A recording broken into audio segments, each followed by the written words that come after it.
তো ভাইয়েরা আমার, এই কবরে যেতে হবে কিন্তু। তাহলে যাবার আগে রসুল যা আদেশ করেছে মানুন, নবী যা নিষেধ করেছে ছাড়ুন। ছেড়ে যদি কবরে যান তবে রেহাই পাবেন, না ছেড়ে রেহাই নাই।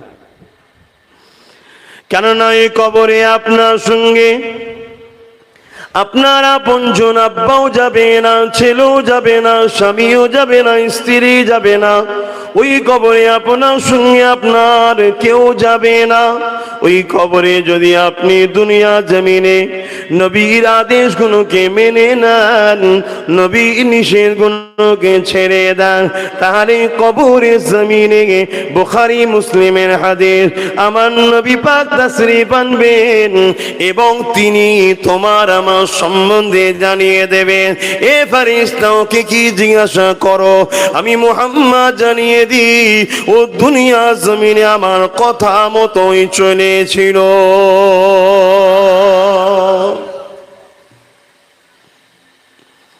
আর এর বেখেলাফ যদি হও কিছু করার নেই। তরুণেরা, আমারা বাইরা বোনেরা, এসেছে আপনাদের পীরের আওলাদ, এসেছে আপনাদেরই নবীর খানদান, বলে দিয়ে যায় ভালোবাসেন, কাঁধে ঘুরে নিয়ে আব্বাসের দিকে পার করিয়ে দিতে পারবে না। যে রাস্তাটা দেখাচ্ছে রাস্তাটা মেনে নেন, মনে রেখে দেবেন আমাদের মাকসাদ একটাই হবে, যিনি আমাদেরকে বানিয়েছেন তিনাকে খুশি করা, তিনার দাসত্ব করা। আর তিনার দাসত্ব কি, রাসূল যা আদেশ করেছে মেনে নাও, নবী যা নিষেধ করেছে ছেড়ে দাও। নামাজ নবীর আদেশ, নামাজ পড়বেন নবী যেভাবে পড়তে বলেছে, রোজা রাখবেন নবী যেভাবে রাখতে বলেছে, হজ করবেন নবী যেভাবে করেছে, যাকাত দেবেন নবী যেভাবে দিয়েছে, দান খায়রাত করবেন নবী যেভাবে করতে বলেছে, মেয়ের বিয়ে দেবেন নবী যেভাবে দিয়েছে, আত্মীয় স্বজনের সঙ্গে সম্পর্ক রাখবেন নবী যেভাবে করেছে। জীবনে অন্য কাউকে ফলো করলে হবে না, একমাত্র মাকসাদ হবে নবী নবী নবী নবী। নবীকে লিডার বলে মেনে নাও। চেষ্টা করো, 100টা কাজ রয়েছে বুঝাবার জন্য বলছে, চেষ্টা করে কেউ 70টা করেছে, কেউ 80টা করেছে, কিন্তু বাকিটা করতে পারেনি, চেষ্টা করেছে কিন্তু নবী ছাড়া কাউকে লিডার বলে মানে নে।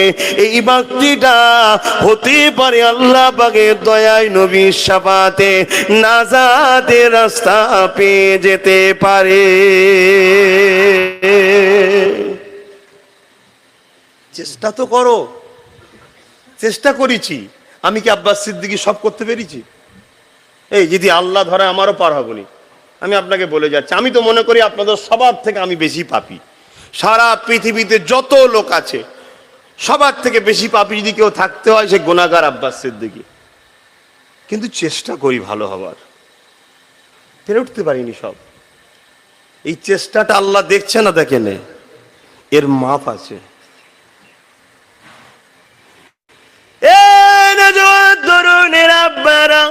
ফজর বেলা ঘুম ভাঙিনি, নাচারি নামাজটা কাজা হয়ে গেছে, যখনই ঘুম ভেঙেছে তখনই আদায়টা করে না, পরের দিন ওঠার চেষ্টা করেন। কিন্তু আপনি চেষ্টাই করলেন না, অ্যালার্মও দিলেন না, কোনো রকম কাউকে বললেন না ভাই আমায় ডেকে দিও। উপরন্তু বাপ ডাকলে তাকে বকছো, মা ডাকলে তাকে বকছো, ইমাম যদি মসজিদে ডাকে তাকে বকো, সে যদি বাড়ি বাড়ি গিয়ে আওয়াজ দেয় উঠে পড়েন, আল্লাহর ঘরে চলে আসেন, তারও বিরুদ্ধে লেগে যাচ্ছ। তরুণেরা, বাপেরা, মৃত্যু কিন্তু সবার একদিন না একদিন হবে।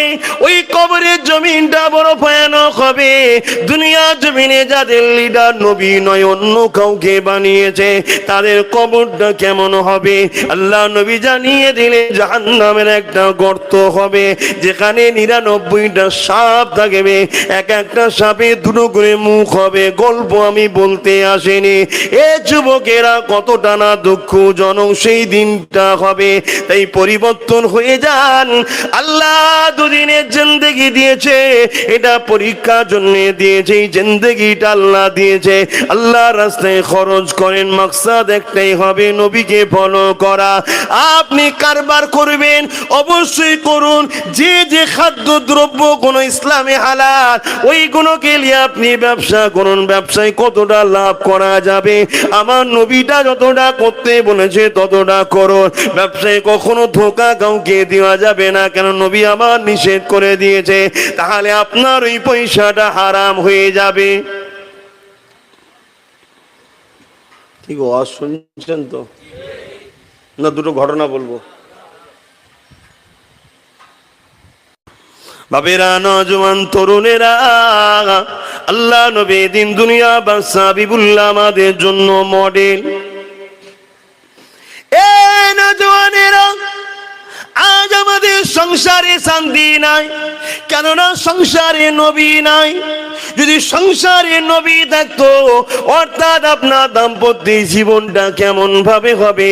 নবী আমার যেভাবে করতে বলেছে, যেভাবে নবী আমার সংসার জীবন করেছে বা করতে বলেছে, ওইভাবে যদি সংসার করতেন তাহলে আপনি অবশ্যই কামিয়াব হয়ে যেতেন।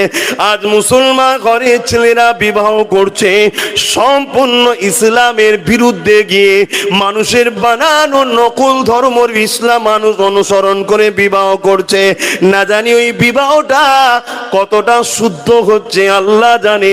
আর বিবাহ শুদ্ধ যদি না হয়, সন্তান কখনো হালাল হবে না। ঠিক আওয়াজ হচ্ছে তো নাকি? কি মুসলমানের ছেলেরা ইসলামের স্টাইলে বিয়ে করে? কে কে ইসলামিক স্টাইলে বিয়ে করেছেন বলুন?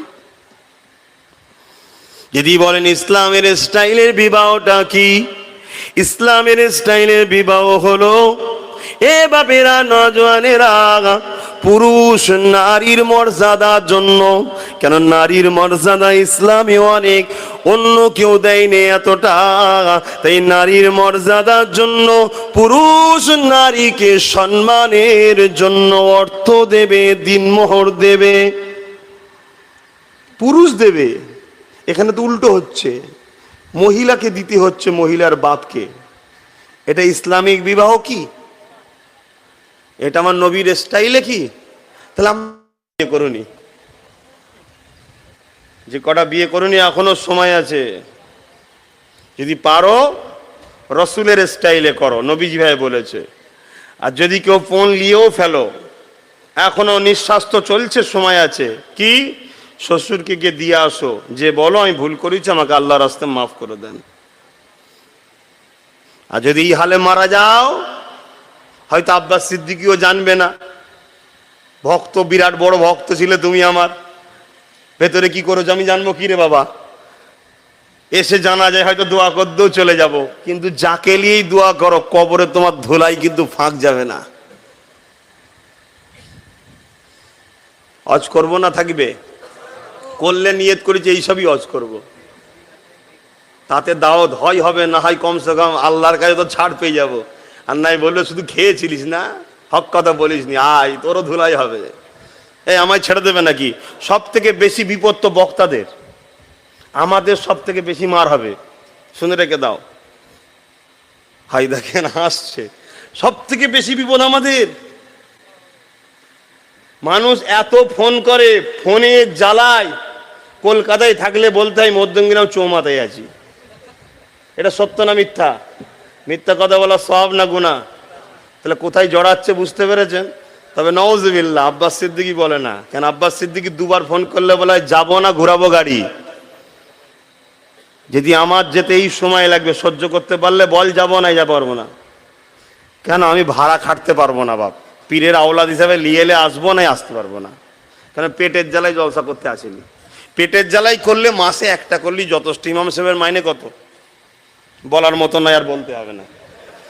ওনার যদি চলে, আমি মাসে একটা করলে 50,000, কি মাসে একটা করলে 1 লাখ, আমি জলসাকে সিয়ারে তুলে দেবো। বুঝতে পারছেন না? সিয়ার না কি বলে বলেন না, ওই কি হয় যে না, অকশান। বছরে 12টা জলসা করব, বলো কে নেবে তারিখ, অকশন তুলে দেবো। একটা জলসায় বছরে 12টা করলে একটা জলসায় 1 লাখ করে লোক হবে। 10 কোটি টাকা দিলে 10 লাখ টাকা তোর তুলে দেবো, 5 লাখ আমায় দিবি বল। মাফ করবেন, বুঝাবার জন্য বলছি। তাহলে বছরে 12টা জলসা করো, 5 বরং 60 লাখ, আরামের জিন্দেগি চলে যাবে। ইমামের যদি বছরে 60,000 হয় কি আল্লাহ ভালো জানে, যদি চলতে পারে আমার চলবে না? তাহলে পেটের জ্বালায় জলসা করতে এসছি নাকি? শুধুমাত্র আপনারা আমার বাপের ছেলে, দাদা হুজুরের ছেলে আপনারা, ঠিক না বেঠিক? বুঝাতে এসছি যদি দুনিয়ায় এক জায়গায়, পরকালেও যদি জান্নাতে এক জায়গায় হতে পারি, এই জন্য চেষ্টা করছি। আর এই দিনের প্রচার করা সব থেকে মহান কাজ। আবার কেন আলেমরাই সবার আগে জান্নাতে যাবে, জোরে বলুন সুবহানাল্লাহ। শহীদদের আগেও আলেমরা জান্নাতে যাবে, শহীদদের আগেও আলেমরা জান্নাতে যাবে। কথা বুঝে আসছেন কত বড় দরজা? আর সবার আগে জাহান্নামে করা যাবে, ওটা বলতে লজ্জা লাগছে। কেন আমিও তো আলেমের ক্যাটাগরিতে পড়ছি। বাপ আমার আমার দুনিয়া জমিনে এসেছি আমরা কিছু দিনের জন্যে। এ নওজোয়ান তরুণেরা, আল্লাহ নবী জানিয়ে দিলেন, মান হাব্বা লিল্লাহ ওয়া আবগাদা লিল্লাহ ওয়া আতা লিল্লাহ ওয়া মানা লিল্লাহ ফাকাদ ইসতাকমালাল ঈমান। প্রকৃত ঈমানের স্বাদ তারাই পাবে, প্রকৃত ঈমানদারি তো তারাই যারা কিনা মহব্বত করে আল্লাহর জন্যে, দুশ্মনী করে আল্লাহর জন্যে, আত্মীয়তা করে আল্লাহর জন্যে, আত্মীয়তা বিচ্ছেদ করে দেয় আল্লাহর জন্যে। এ আমার আব্বা মায়েরা, ভাইয়েরা, বোনেরা, আমি যদি প্রকৃত ঈমানদারি হতে পারি, ঈমানের স্বাদ যদি পেতে চাই, তাহলে তোমাদেরকে ভালোবাসবো আল্লাহর জন্যে, তোমাদের সঙ্গে ঝগড়া করবো আল্লাহর জন্যে, তোমাদের সঙ্গে আত্মীয়তা করবো আল্লাহর জন্যে, তোমাদের সঙ্গে বিচ্ছেদ করবো আল্লাহর জন্যে। তোমাদেরও ফতোয়া একই, আমাকে যদি ভালোবাসো আল্লাহর জন্যে, ইমামকেও যদি ভালোবাসো আল্লাহর জন্যে, যদি সম্পর্ক বিচ্ছেদ করো আল্লাহর জন্যে, যদি সম্পর্ক তৈরি করো আল্লাহর জন্যে, যদি ঝগড়া করো আল্লাহর জন্যে, তবেই তো প্রকৃত ঈমানের স্বাদ পাওয়া যাবে। তাহলে আমাদের জিন্দেগি, প্রতিটা নিঃশ্বাস তো আল্লাহর জন্যে, আল্লাহর জন্যে। নিঃশ্বাস ফেলবো আল্লাহর জন্যে, নিঃশ্বাস টানবো আল্লাহর জন্যে, দেশকে ভালোবাসবো আল্লাহর জন্যে, দেশবাসীকে ভালোবাসবো আল্লাহর জন্যে, হিন্দু, দলিত, আদিবাসী, সাঁওতাল, বাগদি সমস্ত মানুষকে ভালোবাসবো আল্লাহর জন্যে, স্বামীকে ভালোবাসবো আল্লাহর জন্যে, স্ত্রীকে ভালোবাসবো আল্লাহর জন্যে, বাপ মাকে ভালোবাসবো আল্লাহর জন্যে, এমন করে পৃথিবীর পীর শায়েখদেরকে ভালোবাসবো আল্লাহর জন্যে, মুফতিকে ভালোবাসবো আল্লাহর জন্যে, আলেমকে ভালোবাসবো আল্লাহর জন্যে, ইমামকে ভালোবাসবো আল্লাহর জন্যে। আল্লাহর জন্যে ছাড়া অন্য কারো জন্যে করাটাই হলো তো শিরক। তাহলে বলুন এবার আমরা শিরক করি না করি না? বুঝে উত্তর দেবেন। যদি বলে করি, তাহলে ঈমান গেছে। ভাই ওয়াজ থাকবে না, ছেড়ে দেবো? যে জিহালে আছি, কমসে কম বিশ্বাসে তো আছে যে হ্যাঁ আমি কমসে কম ভালো আছি, এই বিশ্বাসে থাকেন। আল্লাহর জন্য ছাড়া অন্য কোনো কিছু করা হারাম, চলবে না। সংসার আল্লাহর জন্যে, স্ত্রীকে কাপড় কিনে দেবেন আল্লাহর জন্যে, বাচ্চাকে কাপড় কিনে দেবেন আল্লাহর জন্যে, স্বামীকে সম্মান ভালোবাসবেন আল্লাহর জন্যে। যেখানে আল্লাহর জন্যে হবে, অর্থাৎ মুহাম্মদ রাসূল যেভাবে করতে বলেছে সেইভাবে করাটাই হলো আল্লাহর জন্যে। জোরে বলুন সুবহানাল্লাহ। আমরা করি, এবার কি হবে বলেন তো? আসুন তওবা করে নেন, কেননা ভুল মানুষ মাত্র হয়। আল্লাহ বা পছন্দ করে ওই মানুষগুলোকে যারা ভুল করার পরে তওবা করে নেয়, যাদের কাছে সত্যের খবর ছিল না, জানার পরে শুধরে যায়, আল্লাহ তাদেরকে বড়ই পছন্দ করে নেয়। এই যুবকেরা, তরুণেরা, বাপেরা, আমাদেরকে তওবা করে নিতে হবে। পৃথিবী পরিমাণ যদি গুনাহ থাকে, তওবা করলে আল্লাহ বা মাফ করে দেবে। তিনি বড় দয়ালু, তিনি বড় মেহেরবান। আল্লাহ কত দয়ালু। একটা ছোট্ট বিষয় বললে বুঝতে পারবে। একটা লোক ছিল, সে 70 বছর বেঁচে ছিল। 70 বছর আমার আল্লাহ তাকে খাইয়েছে, আমার আল্লাহ তাকে বাঁচিয়ে রেখেছে, আমার আল্লাহ তাকে সুস্থ রেখেছে, আমার আল্লাহ তাকে মায়ের পেটে সৃষ্টি করেছে, দুনিয়া জমিনে পাঠিয়েছে। 70 বছর ধরে তাকে লালন পালন করে রব্বুল আলামিন বড় করেছে। কিন্তু 70 বছরে কোনোদিন আমার আল্লাহকে ডাকে না, মানে না, উপরন্তু আল্লাহর বিরুদ্ধে একটা নকল পাথরের মূর্তি তৈরি করে তার উপাসনা করতে থাকতো। কিন্তু একটা দিন ভুল করে সে আমার আল্লাহ পাকের একটা নাম সামাদ, ওই সামাদ নামটা বলে ফেলেছিল। কেন? সে সামদের উপাসনা করত, সাম নামে একজন নকল খোদার উপাসনা করত। এই রয়ে সে সাম না বলে সামাদ বলে ফেলেছিল। আমার আল্লাহ পাক সঙ্গে সঙ্গে সাড়া দিয়েছে লাব্বাইকা। এ যুবকেরা ভেবে দেখেন আল্লাহ কত ভালোবাসে। আমরা না হয় অজানে বা শয়তানের পাল্লায় পড়ে ভুল করে ফেলেছি, ক্ষমা চেয়ে নিলে আল্লাহ মাফ করে দেবে। যুবকেরা এই মাহফিল থেকে জীবনের গুনাহকে তওবা করে ঘরে ফিরে যাও। আগামী জিন্দেগি যতদিন বাঁচবে একমাত্র নবীকে নিজের জীবনের মডেল বানিয়ে নাও। প্রতিটা বাড়ির নবীর জীবনী কেন, ওই জীবনীকে ফলো করে চলো। প্রতিটা বাড়ি কোরআন কেন, ওই কোরআনকে আরবি বাংলাতে পড়াশোনা করো। প্রতিটা বাড়িতে তোমার আমার উলিল আমর মুজাদ্দিদ জামানের জীবনী রাখো, তার ওসিয়াতনামা রাখো, যেইগুলোকে ফলো করে জিন্দেগি গুজার করার চেষ্টা করো। কেননা নিঃশ্বাসে কোনো বিশ্বাস নাই। আজ রাত্রে শোবে, কাল সূর্য দেখতে পাবে, এটা কেউ গ্যারান্টি দিতে পারবে না। এখন যদি যুবকরা মনে করে আমি তো বুড়ো হব তারপরে মরবো, এ যুবক তোমার গ্রামে কি কোন যুবক যুবতীর জানাজা হয়নি? হ্যাঁ, খেয়াল করে দেখো অনেকের হয়েছে। তুমিও হয়তো কোনো যুবকের জানাজাতে শরীক হয়েছো। ওটা তোমারও কাল হতে পারে, ওটা আমারও কাল হতে পারে।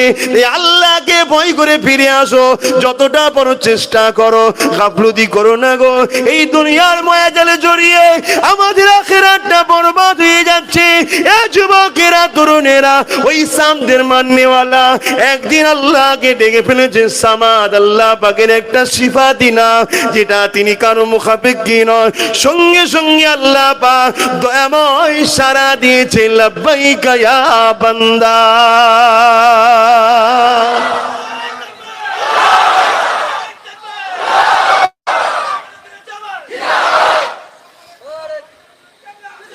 আল্লাহ কত ভালোবাসে।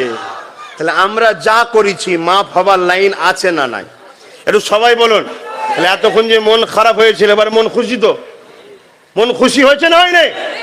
বলুন, মন খুশি হয়েছে না হয় নাই? তো চিৎকার দিয়ে একবার বলুন আলহামদুলিল্লাহ। হ্যাঁ, রাস্তা খোলা আছে তো, কে বলে যাবে না? চুরি করেছো, জেনা করেছো, মদ খেয়েছো, সুদ খেয়েছো, ঘুষ খেয়েছো, যা করেছো সব মাপের রাস্তা এখন আছে। আচ্ছা না নাই? কিন্তু নিঃশ্বাসটা কখন ফুরবে জানো? তুমি যদি অপেক্ষা করো, আজ সুযোগ পেয়েছো, কাল সুযোগ তো নাও পেতে পারো। তাহলে আজকেই যখন সুযোগ পেয়েছি, কালকের অপেক্ষা করলে হবে? আজকেই তওবা করো, আসর থেকে নামাজ শুরু করো। আর নয়, আজকেই তওবা করো, সামনের যদি রোজার মাস পাও একদম মিস করোনি। প্রতিটা রাতকে লাইলাতুল কদর বানাও। ওই 27 তারিখে শুধু সারা রাত জাগবো আর ইবাদত করবো, কোরআন পড়বো না। 30টা দিনই যদি পাও, 30 দিনের রাতটাকে লাইলাতুল কদর বানিয়ে দাও। 11 মাস তো আমরা গাফিল হয়ে কাটিয়েছি। এই মাসটা কোনো ব্যবসা নাই, কারবার নাই, কোনো কিছু নয়। 11 মাস ইনকাম করবো, এই মাসে খরচ করবো আর আল্লাহর দাসত্ব করবো, এই মাকসাদ লাও। আরব দুনিয়াকে দেখো, 11 মাস ইনকাম করে আর এই মাসে এত খরচ করে। এক মাসের খরচে 11 মাসে আল্লাহ এত দায় নিয়ে উঠতে পারেনি। জোরে বলুন সুবহানাল্লাহ। কিন্তু দুঃখের বিষয়, 11 মাসে চুরি করে আর বাংলার মুসলমান রোজার মাসে ডাকাতি করে। ফলের দাম যদি 150 হয়, 300 টাকা লাই। আবার হঠাৎ করে দেখবেন রোজা এলেই হয়তো করোনা চলে আসবে, বেচারি ছুটিতে আছে এখন, ফলের দাম বাড়ায় বলে। এ কথাটা বলা কি কষ্ট নিলেন?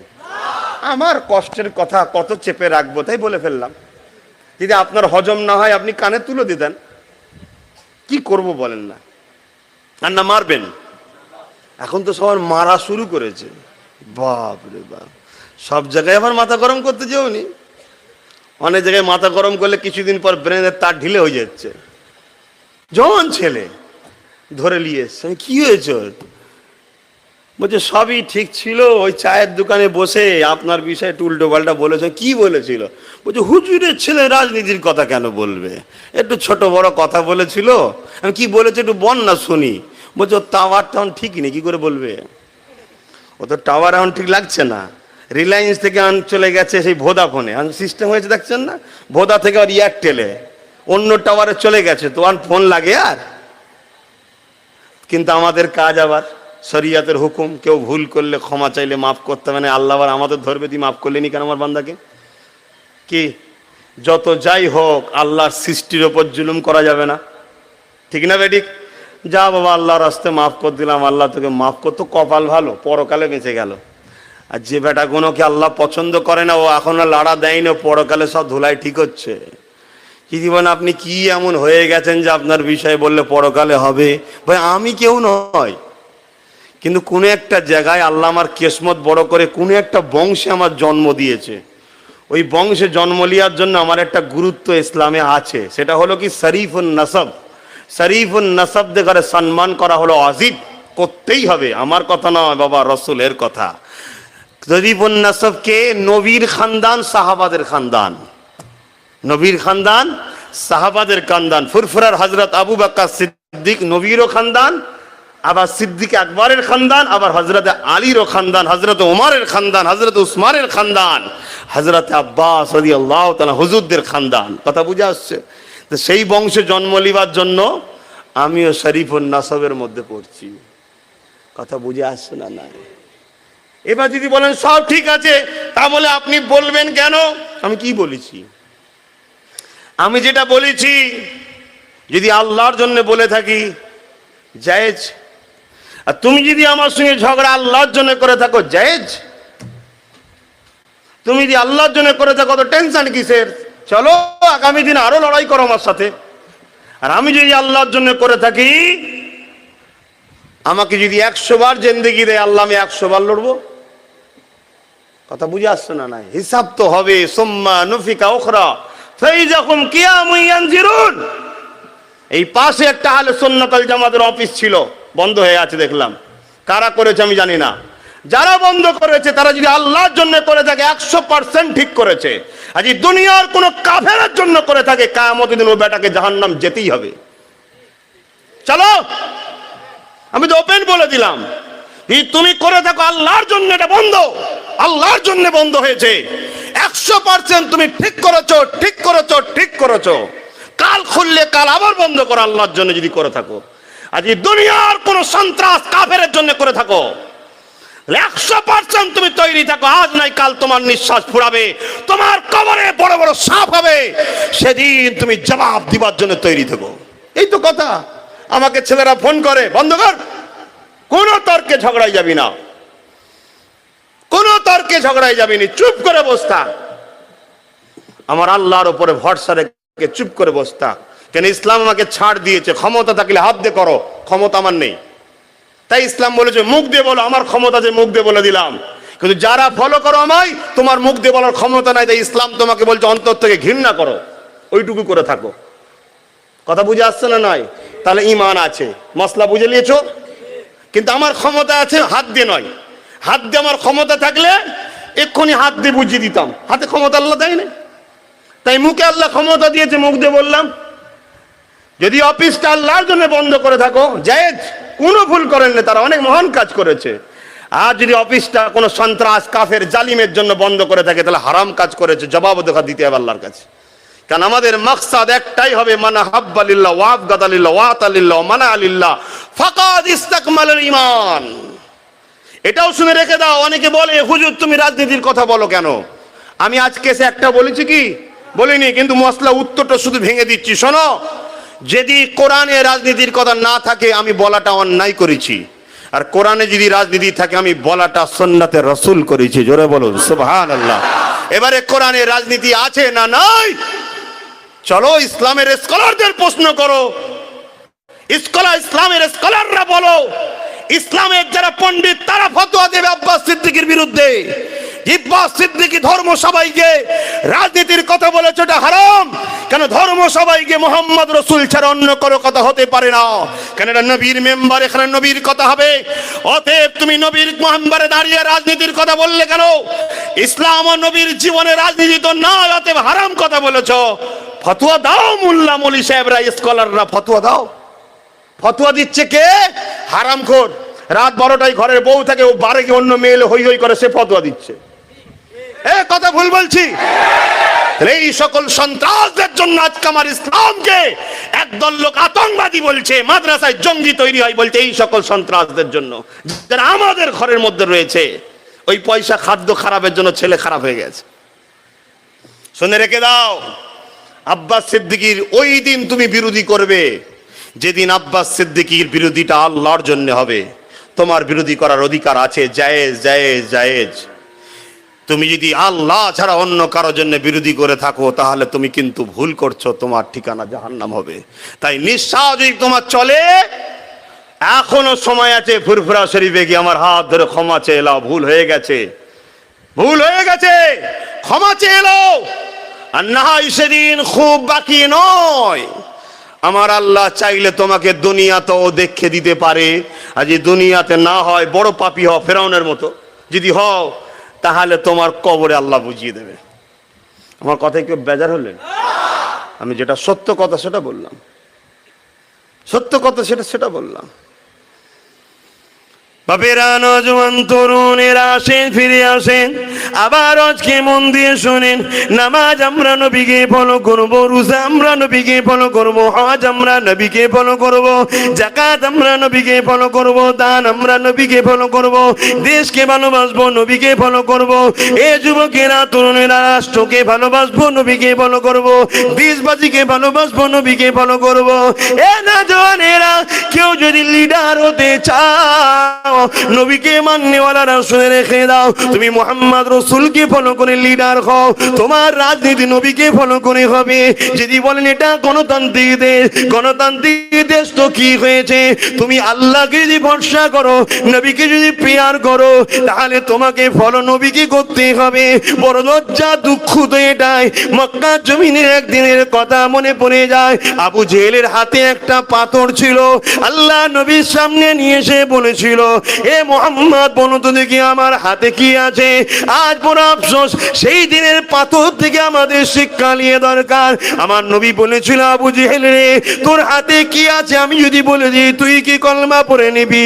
ওই সময় এই পাথরটা থেকে নবী যখন তাকালে, অনেক বড় কথা, মূল জায়গাটা বুঝাচ্ছি, ওই পাথরটা আবু জেহেলের হাতের মধ্যে থেকে আওয়াজ দিয়েছিল, আশহাদু আল্লা ইলাহা ইল্লাল্লাহ ও আশহাদু আন্না মুহাম্মাদান আবদুহু ওয়া রাসূলুহু। কবিতায় জিজ্ঞাসা করতে লেগেছে, এ পাথর, তোমার কি ভয় লাগে নে? কেননা তুমি আবু জেহেলের কবজায় ছিলে, যে ছিল সন্ত্রাস, তুমি আবু জেহেলের দখলে ছিলে, যে ছিল জালি, যে তোমাকে নির্বাচন করেছিল, পছন্দ করে রাস্তা থেকে তুলেছিল, সে ছিল আবু জেহেল। তোমার কি ভয় হলো না? সে তোমার উপরে জুলুম করতে পারে, কেননা তুমি আবু জেহেলের হাতের মুঠোর মধ্যেই ছিলে। ওই সময় পাথর বলেছিল, এ দুনিয়ার মানুষ, আজ তোমরাও শুনে রেখে দাও, কার দখলে ছিলাম, কোথায় ছিলাম, কার ক্ষমতায় ছিলাম, ওটা আমার বড় বিষয় নয়। কেননা মুহাম্মদ রাসূলের ইজ্জতের যেখানে ব্যাপার থাকে, ওখানে আমার কি হবে ওটা আগে নয়, আমার নবীর শানটা আগে। একটা পাথর শিক্ষা দিয়ে দিল। আজ শ্রেষ্ঠ মানুষে, আজ আমরা বলি গণতান্ত্রিক দেশে বাস করি, এটা আমরা বলি, লজ্জা লাগে, ধিক্কার লাগে ওই সকল আলেমদের ঘরে দেখে, ওই সকল পীর পীরজাদাদের দেখে, ওই সকল ইমাম মুফতিদের দেখে, যারা আল্লাহর জন্য, নবীর জন্য হক কথা বলতে পারে না। ইসলাম কাকে বলে সেটাই বুঝলো না। ইসলাম কাকে বলে? মাতাকুমুর রাসূল ফাখুযুহু ওয়া মা নাহাকুম আনহু ফান্তাহু। রাসূল যা আদেশ করেছে মেনে নাও, নবী যা নিষেধ করেছে ছেড়ে দাও, এটি নাম হলো ইসলাম। আল্লাহ পাক কোরআন পাকে আরেক জায়গায় জানিয়ে দিলেন, কুনতুম খায়রা উম্মাতিন উখরিজাত লিন-নাসি তা'মুরুনা বিল মারুফ ওয়া তানহাউনা আনিল মুনকার।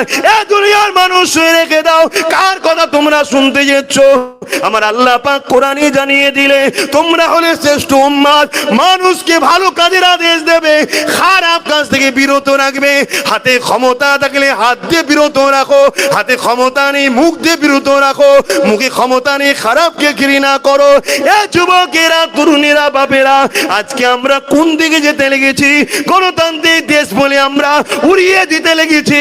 কিন্তু আপনার বিবেককে প্রশ্ন করি, এই গণতান্ত্রিক দেশে আমার হিন্দু ভাইরা যদি তার লিডারকে মানতে পারে স্বাধীনভাবে, আদিবাসী যদি তার লিডারকে মানতে পারে, যে যার লিডারকে যদি মানতে পারে, কেন আমরা পারবো না সর্বকালের সর্বশ্রেষ্ঠ রাষ্ট্রনায়ক মুহাম্মদ রাসূলকে মানতে?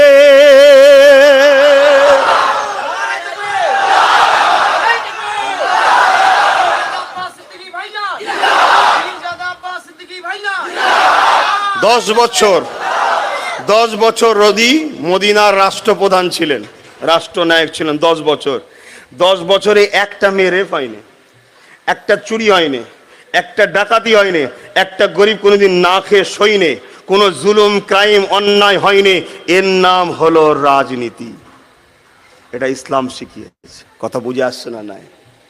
যেখানে ঘুষ চলে না, জেনা চলে না, জুয়া চলে না, মদ চলে না, ব্যভিচারী চলে না, দাঙ্গা চলে না, ফাসাদ চলে না। আমি মুসলিম লিডার, আমার কাছে এসেছে 1 কোটি টাকা, আমি মুসলমানকে দেবো 70 লাখ, হিন্দুকে দেবো 30 লাখ। এই রাজনীতি ইসলামে হারাম। ও ধর্মে হিন্দু জবাব দেবে আল্লাহর কাছে, তোমার প্রজা সে তোমাকে সমান, একটা মুসলমানকে যেমন দেবে ওকে তেমন দিতে হবে। এটা হলো মানবতার রাজনীতি, এটা ইসলাম শিখিয়েছে। তা আমি আমার শিষ্য মুরিদদেরকে শিখাবো না? এ বাবা, তোর পীর হয়ে আমি বলি, বাবা খবরদার বাবা, মদ খাওয়াও যেমন হারাম, মদকে সাপোর্ট করাও হারাম। কেউ বলছে বাড়ি বাড়ি মদ পৌঁছে দেবো, আর আমি তাকে সাপোর্ট করে ক্ষমতায় আনবো, আর কিয়ামতের দিন বলবো নবী তোমার উম্মত ছিলাম, বেরো জাহান্নামে যা। এই কথা আমার ভুল হচ্ছে না? আমি শিখাবো না যে মদ খাওয়াও হারাম, মদকে সাপোর্ট করাও হারাম।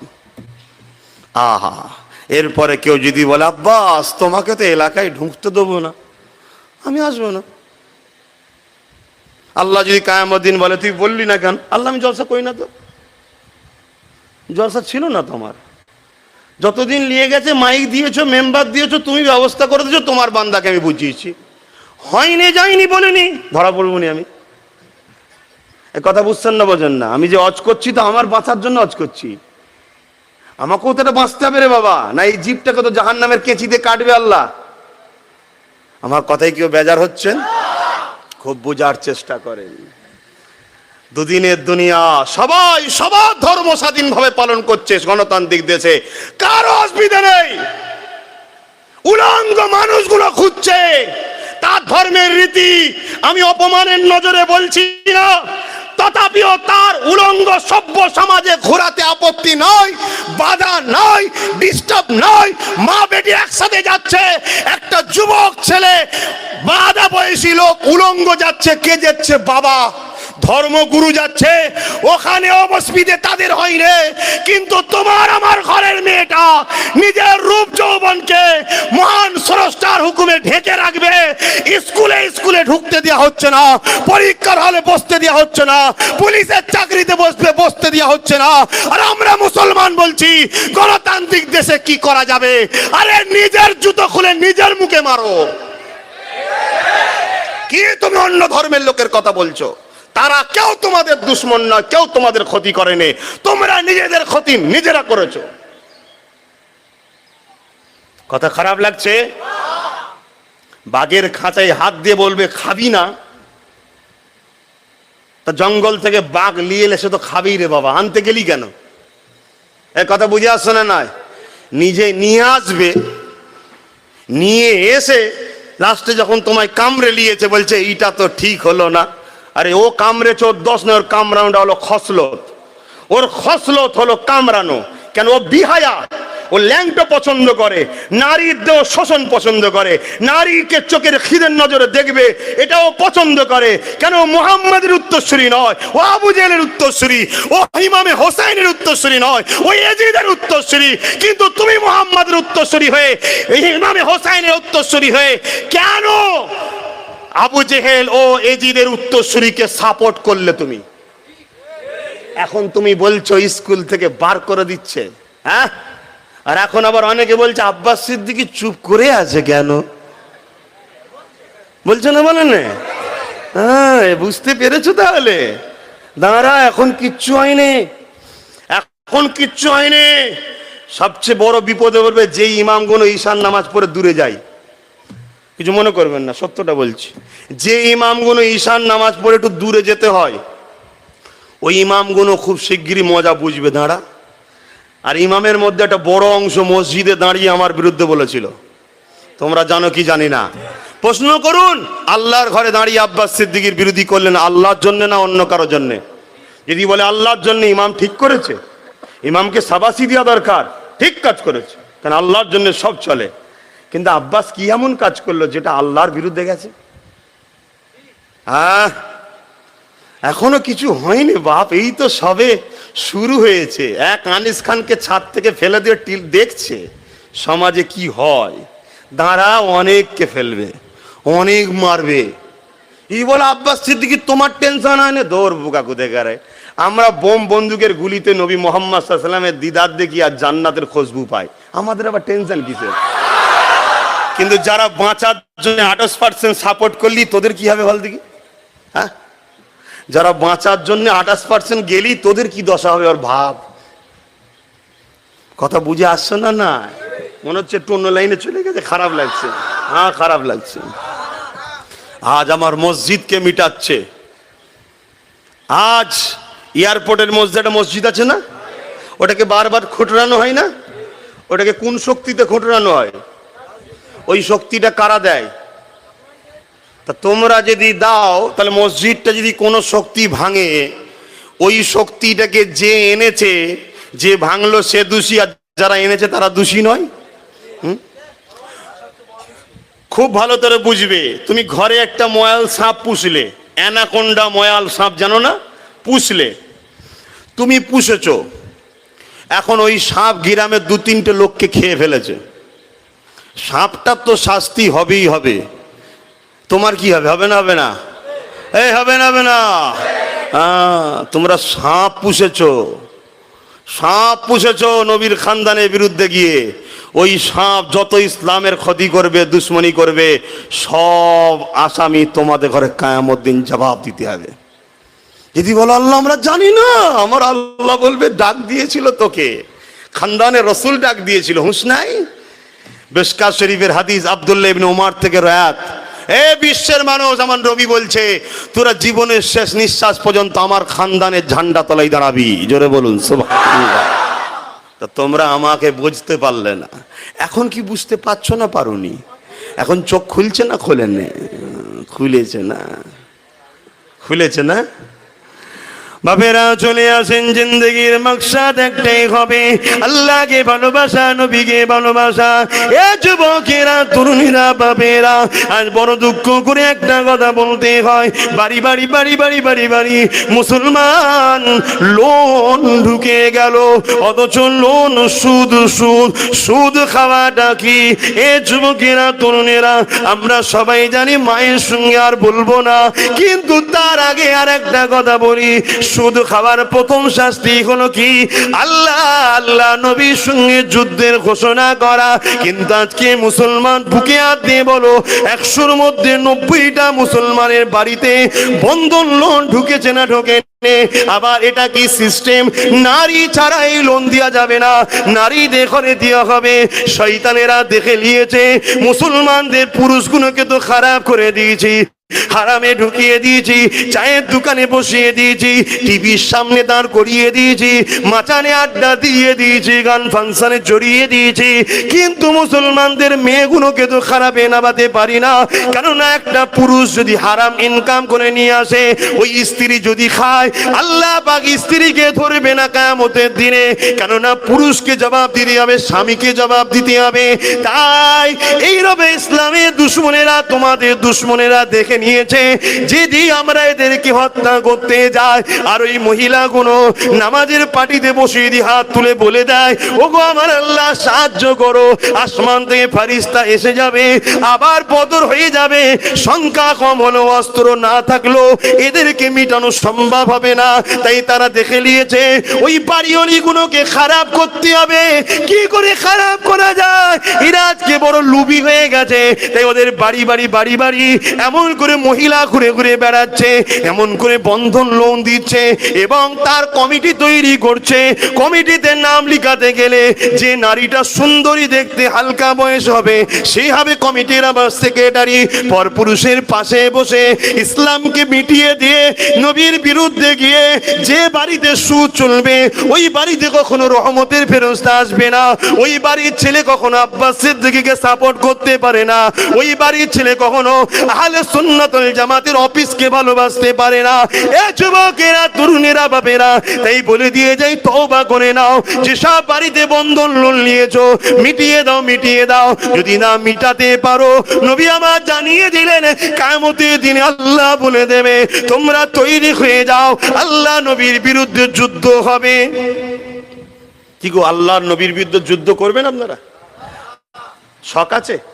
পারবেন? নমরুদকে যে জিজ্ঞেস করেন কেমন হয়েছিল ওর হাল, একটা মশা দিয়ে মেরে ওকে সাইজ করে দিয়েছে পৃথিবীর রাজাকে, যদি বলেন না, তাহলে আপনার বাড়িতে সুদ ঢুকলো কি করে? আপনার পরিবার সুদ খায় কি করে? আপনার মেয়েরা সুদ লাই কি করে? যদি বলেন আমার বিবি তো আমার কথা শুনছে না, আজ যদি বলেন এই হাল, তাহলে আগামী 5 বছর পর আপনাদের কি হাল হবে? আপনার বিবিদের? আমার ওয়াজ খারাপ লাগছে, সেই লাইন করা হচ্ছে, ফ্রিতে ফ্রিতে 1000-2000 করে দেবে, আপনাকে বুড়াগুল দেখে চলে যাবে, আপনি হাঁ করে রয়ে যাবেন, কিচ্ছু করতে পারবেন না। এই কথা খারাপ লাগছে নাকি? আমার মা বোনেরা ভাববে হয়তো আব্বাস সিদ্দিকী আমাদের হাতে পাতে হাত দিয়েছে, মারে আহা জাহান্নাম কি জিনিস। মেয়েরাজের রজনীতে নবী ঘুরেছে, বলেছে সব থেকে বেশি নারীরা জাহান্নামে থাকবে, স্বামীর অবাধ্য হওয়ার জন্য, বেপর্দা করার জন্যে, বদদুয়া করার জন্যে, আর নিজের জবানের হিফাজত আর ইজ্জতের হিফাজত না করার জন্যে। তাই ভালোবাসি বলে আমার মা বোনেদেরকে বলি, লোভ করুনি। অভাব যদি হয়, খাতুনে জান্নাতের মতো রোজা রাখো। খাতুনে জান্নাতের মতো পৃথিবীতে একটা নারী দেখাতে পারবেন যার অভাব আছে আজকে? 3 দিন শুধু পানি খেয়ে রোজা খুলেছে আর ইফতার করেছে, 3 দিন পানি খেয়ে। এটা তার জিন্দেগিতে কন্টিনিউ ব্যাপার, সারা জীবনের ব্যাপার। তারা দুনিয়া চাইনি, আল্লাহর জান্নাত চেয়েছে। দুদিনের দুনিয়া, আজ আছেন কাল নাই। আর কথা বাড়াতে পারছি না, একটা ছোট্ট কথা বলবো, উত্তর দেবেন। এই উত্তরটা দেওয়ার পরে ভাবুন আব্বাস সিদ্দিকী ভুল করছে কি ঠিক করছে। একটা হচ্ছে লেনদেন, বিনিময়, বোঝেন বিনিময়? এই বিনিময় বোঝেন না? আপনারা সবাই তো কারবার করেন, বিনিময় করেন না? করেন না?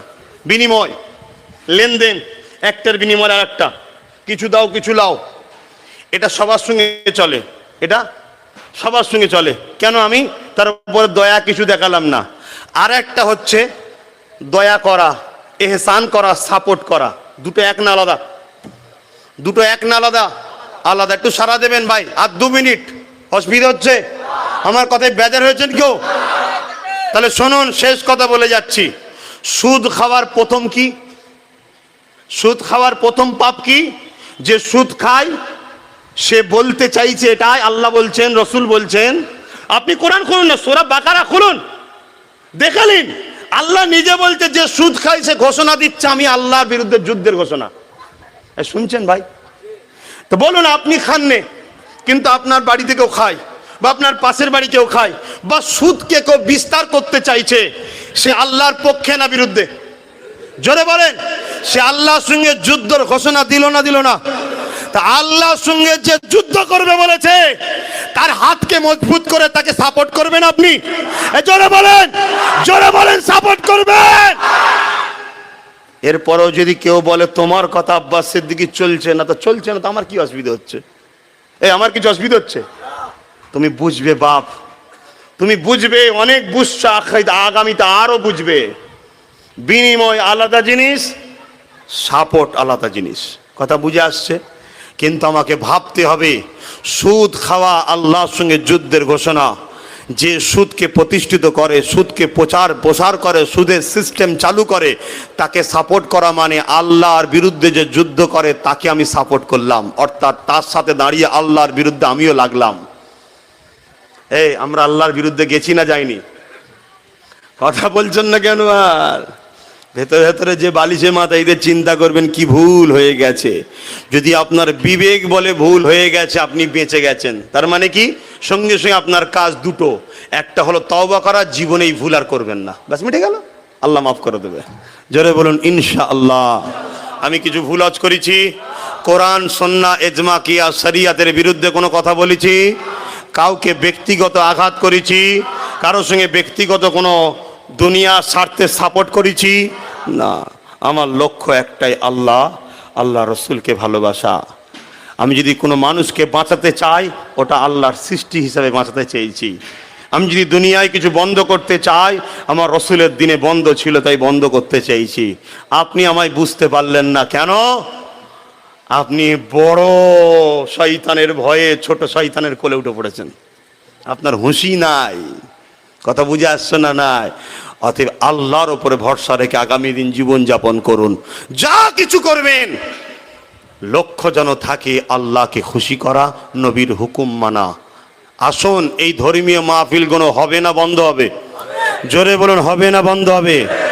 আপনারাই তো বন্ধ করবেন আগামী দিন এই ধর্মীয় মাহফিলগুলো, আপনারাই করবেন। আপনারা বলতে কারা? মুসলমান। ওই ঘোষপাড়া থেকে, গয়লাপাড়া থেকে, দুলেপাড়া থেকে, বাগদিপাড়া থেকে কেউ এসে বন্ধ করবে না, আপনারা বন্ধ করবেন। আপনি নয়তো কি হচ্ছেন, আপনার পাড়ার মুসলিম দাবিদারি বলবে এইসব মাহফিল কি হবে, দিয়ে সব দিয়ে লাভ নেই। কেন? একটাই কারণ, ইবলিসের দলের পক্ষ থেকে মাইনে দেওয়া হয় ইসলামকে মিটাবার জন্য। তাদের দ্বারা মুসলিম এলাকায় ইসলামকে মিটানো হচ্ছে। তারা মাইনে পায় মিটাবার জন্য। তাদের বাইরেটা দেখতে মুসলমান, ভেতরটা তারা ইবলিস। আজাজিল যার নাম ছিল, ইবলিসকে চেনেন তো? বিক্রি হয়ে গেছে, তার কাছে বিক্রি হয়েছে তার দলে। পৃথিবীতে দুটো দল আছে, একটা রহমানের, একটা ইবলিসের। আপনি খেয়াল করে দেখুন কোন দলে থাকতে চান। আসুন সালাম দেব, দোয়া করবো। ইয়া নবী সালাম।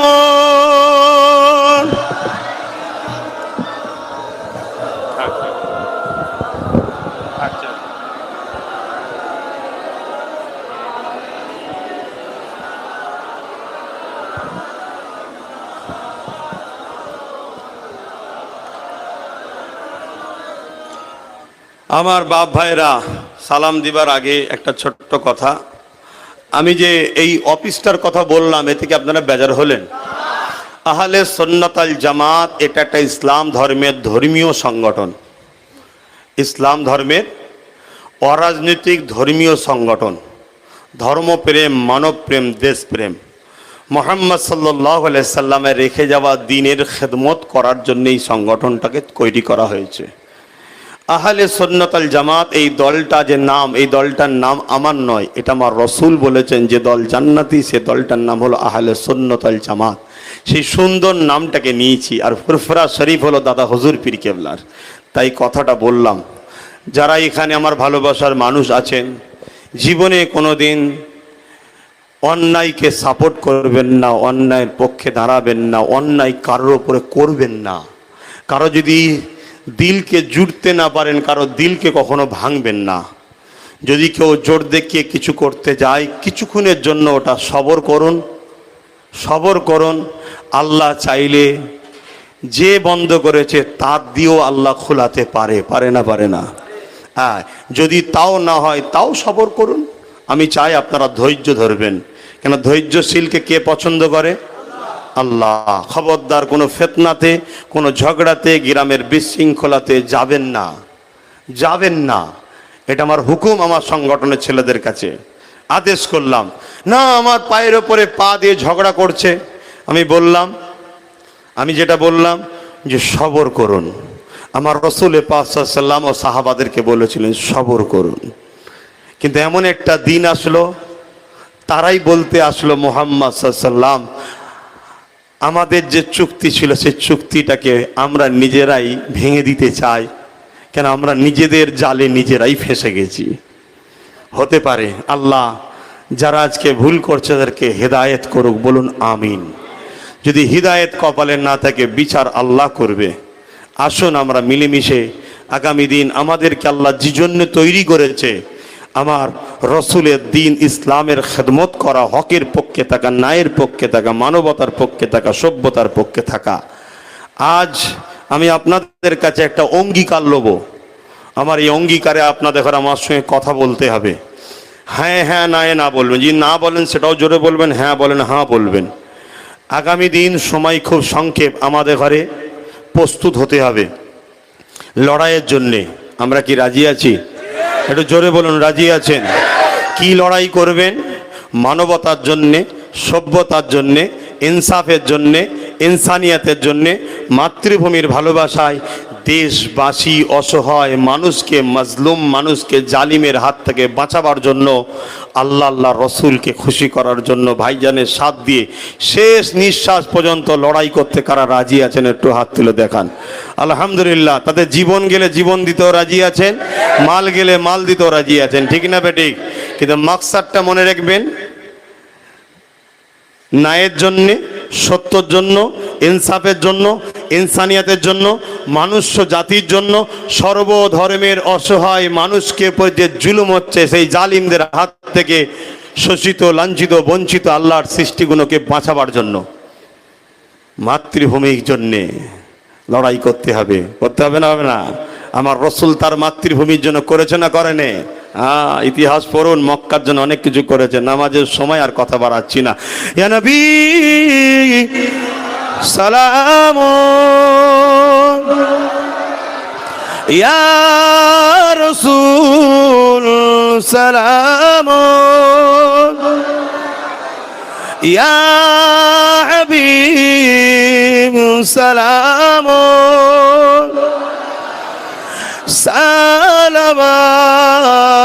সালাওয়াতুল্লাহ। কঠিন হাসরের দিনে কি আছে মোদে এ কপালে, গুনাহগার উম্মাত আপনার লইবেন সঙ্গে এ মাহশরে। নবী সালাম, ইয়া রাসূল সালাম, ইয়া হাবিব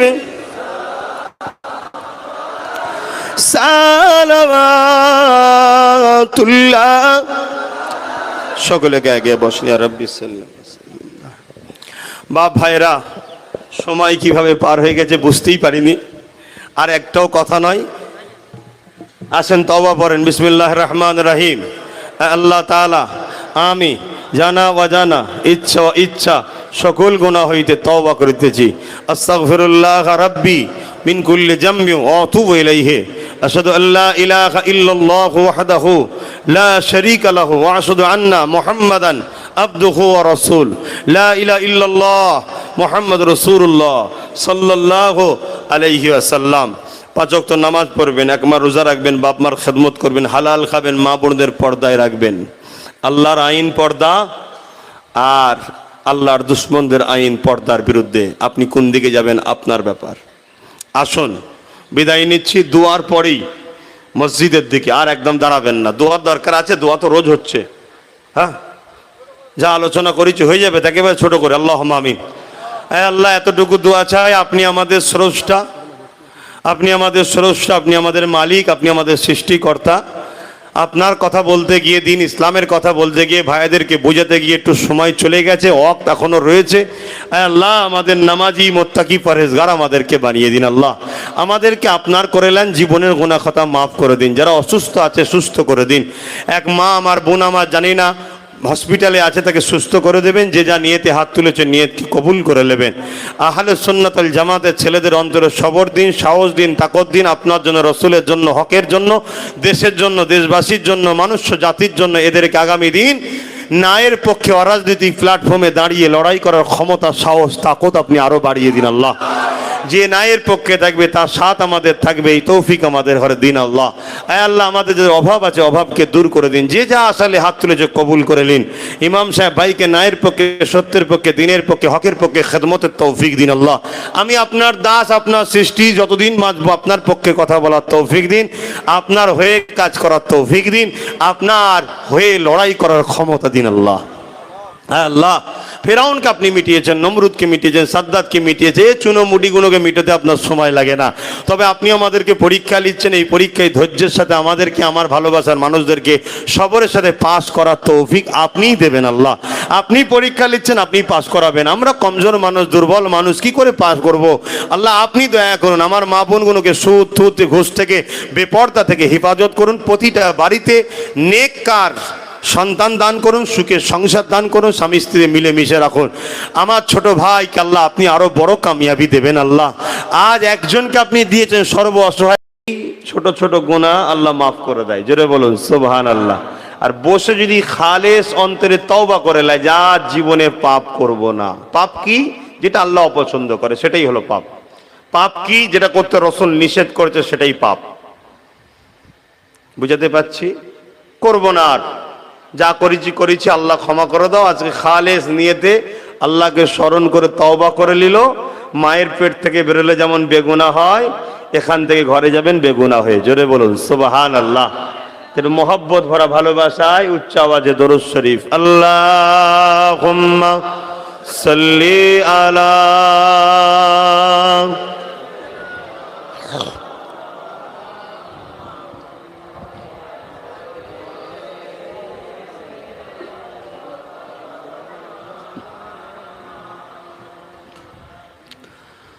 أعوذ بالله من الشيطان الرجيم.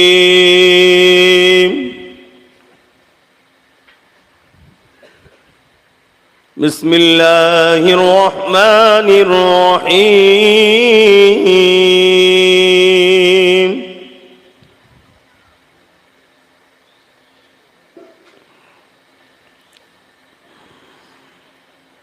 لو أنزلنا هذا القرآن على جبل لرأيته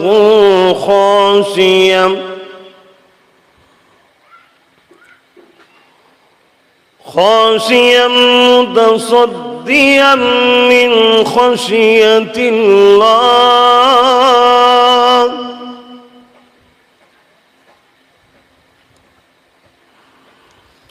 وتلك الأمثال نضربها للناس لعلهم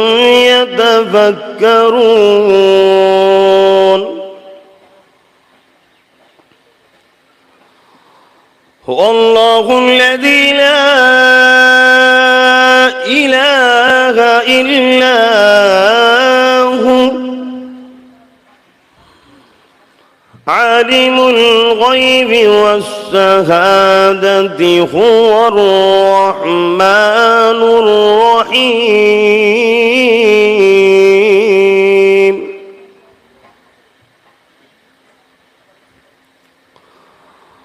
هو الله الذي لا إله إلا هو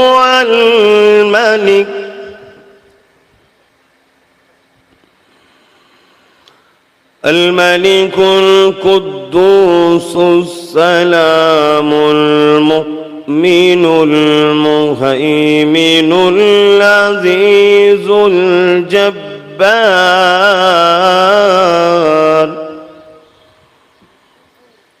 العزيز الجبار المتكبر سبحان الله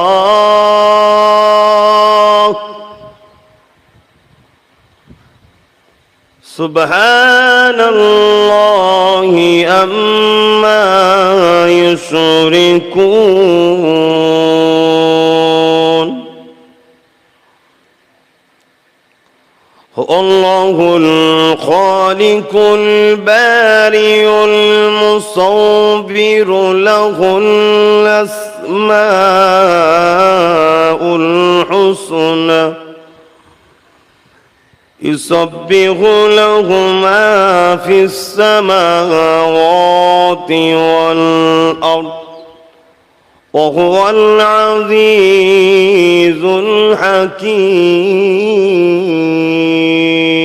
الحكيم. صدق الله العظيم. نحمده ونصلي على رسوله الكريم أما بعد فيا أيها الحاضرون رحمكم الله قال الله تعالى في كلام المزيد والفرقان الحميد إن الله وملائكته يصلون على النبي يا أيها الذين آمنوا صلوا عليه وسلموا تسليما اللهم صل على مولانا محمد وعلى آله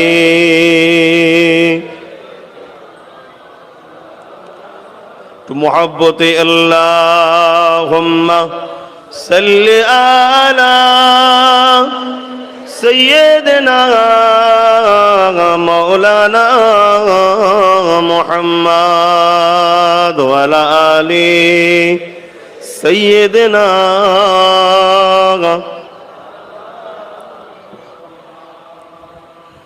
فلک کے نظاروں زمین کی بہاروں خوشی سب مناؤ حضور آ گئے ہیں জোরে বলুন না সুবহানাল্লাহ আমার নবী এসেছিলেন খুশি না বেজার আজও নবী আমার মদিনা শরীফে আমাদের জন্য কাঁদছেন ইয়া রব্বি হাবলিয়া উম্মতি উম্মতি বলে এটা মানেন বিশ্বাস করেন বেশক তিনি হায়াতুন নবী এবং তিনি রওজা আকদাস মুবারকে আমাদের শাফাআতের জন্য আমাদের মুক্তি নাজাতের জন্য কাঁদছেন তা আমরা যাই করি রসুলকে অখুশি করে কিছু করব না এটা আমাদের উচিত তো নাকি এটাই তো কর্তব্য হওয়া দরকার যে আমাদের যিনি এত ভালোবাসেন ফলক কে নজারো জমি কি বহারো খুশি সব মনাও हुजूर आ गए हैं उठो गम के मारो चलो बेसहारो खबर ए सुनाओ हुजूर आ गए हैं अल्लाहुम्मा सल्ली अला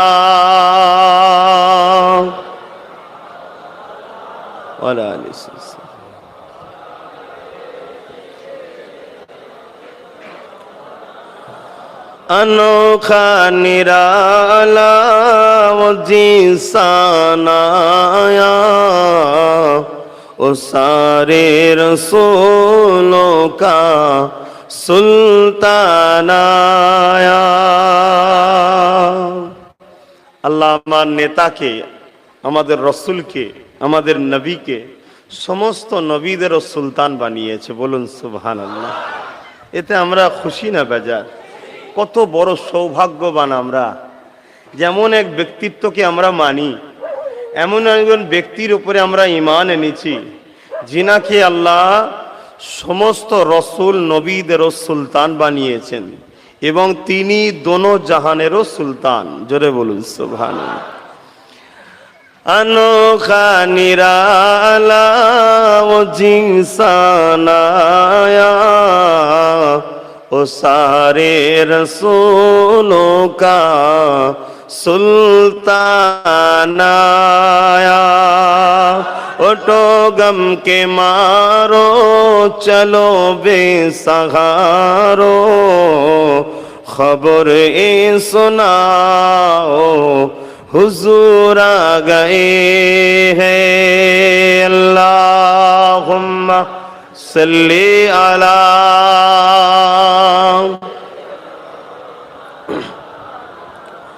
وعلى آل سيدنا كلمة لا إله إلا الله لا إله জবান খুলে লা ইলাহা ইল্লাল্লাহ লা ইলাহা ইল্লাল্লাহ মুহাম্মাদুর রাসূলুল্লাহ হাসবি রাব্বি জাল্লাল্লাহ মা ফি কলবি খায়রুল্লাহ হাসবি রাব্বি জাল্লাল্লাহ ما في قلبي خير الله نور محمد صلى الله حق لا إله إلا الله لا إله جل لا إله إلا الله لا إله إلا الله لا إله إلا الله لا إله لا إله إلا الله محمد رسول الله اللهم صل على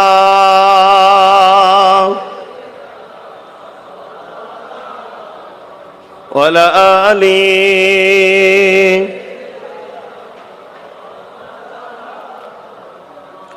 وقال الله تعالى في كلام المزيد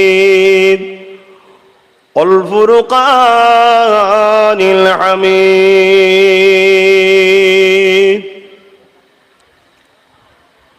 وما خلقت الجن والإنس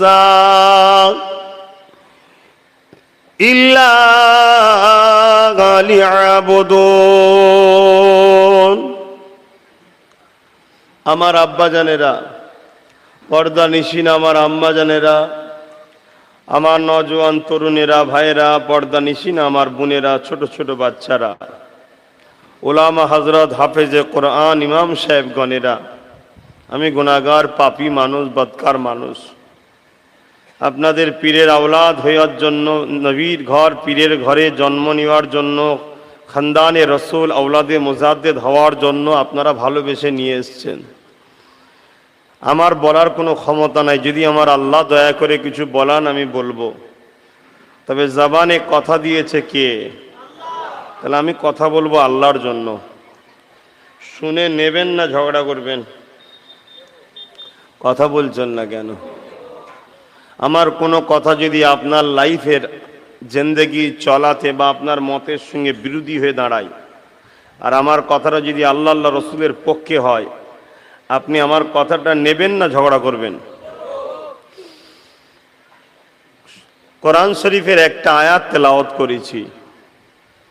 ওই আয়াতে আল্লাহ বলছেন, নিশ্চয়ই আমি মানুষ এবং জিনকে সৃষ্টি করেছি ইল্লা লিয়াবুদুন, শুধুমাত্র আমার দাসত্ব করবে। বাকি পৃথিবীতে যা কিছু আছে সব কিছু সৃষ্টি কে করেছে? একটু সকলে বলুন, আল্লাহ। যা কিছু আলোচনা করব খুব মন দিয়ে কিন্তু শুনবেন। কেন? এটা সত্য তো আমাদের সবার মৃত্যু হবে। আমার হবে তো, আপনাদের হবে। কবে হবে জানি না, কিন্তু এটাও সত্য 10 মিনিট পরও আব্বাস সিদ্দিকীর মৃত্যু হতে, 10 মিনিটটা অনেক বেশি বলে ফেললাম, তার আগেও হতে, আপনাদেরও হতে পারে। কবরের সাথে কেউ যাবে, আল্লাহ পাক পরকালে আবার তুলবে, হিসাব নেবে, এটা মানেন? আল্লাহর পক্ষে থাকলে নাজাত, আর আল্লাহর বিপক্ষে থাকলে কি নাজাত পাওয়া যাবে? এগুলো যখন সবই মানেন, তাহলে খুব মন দিয়ে কথাগুলো শুনুন। কেন? পরিস্থিতি একেবারে ভালো নয়।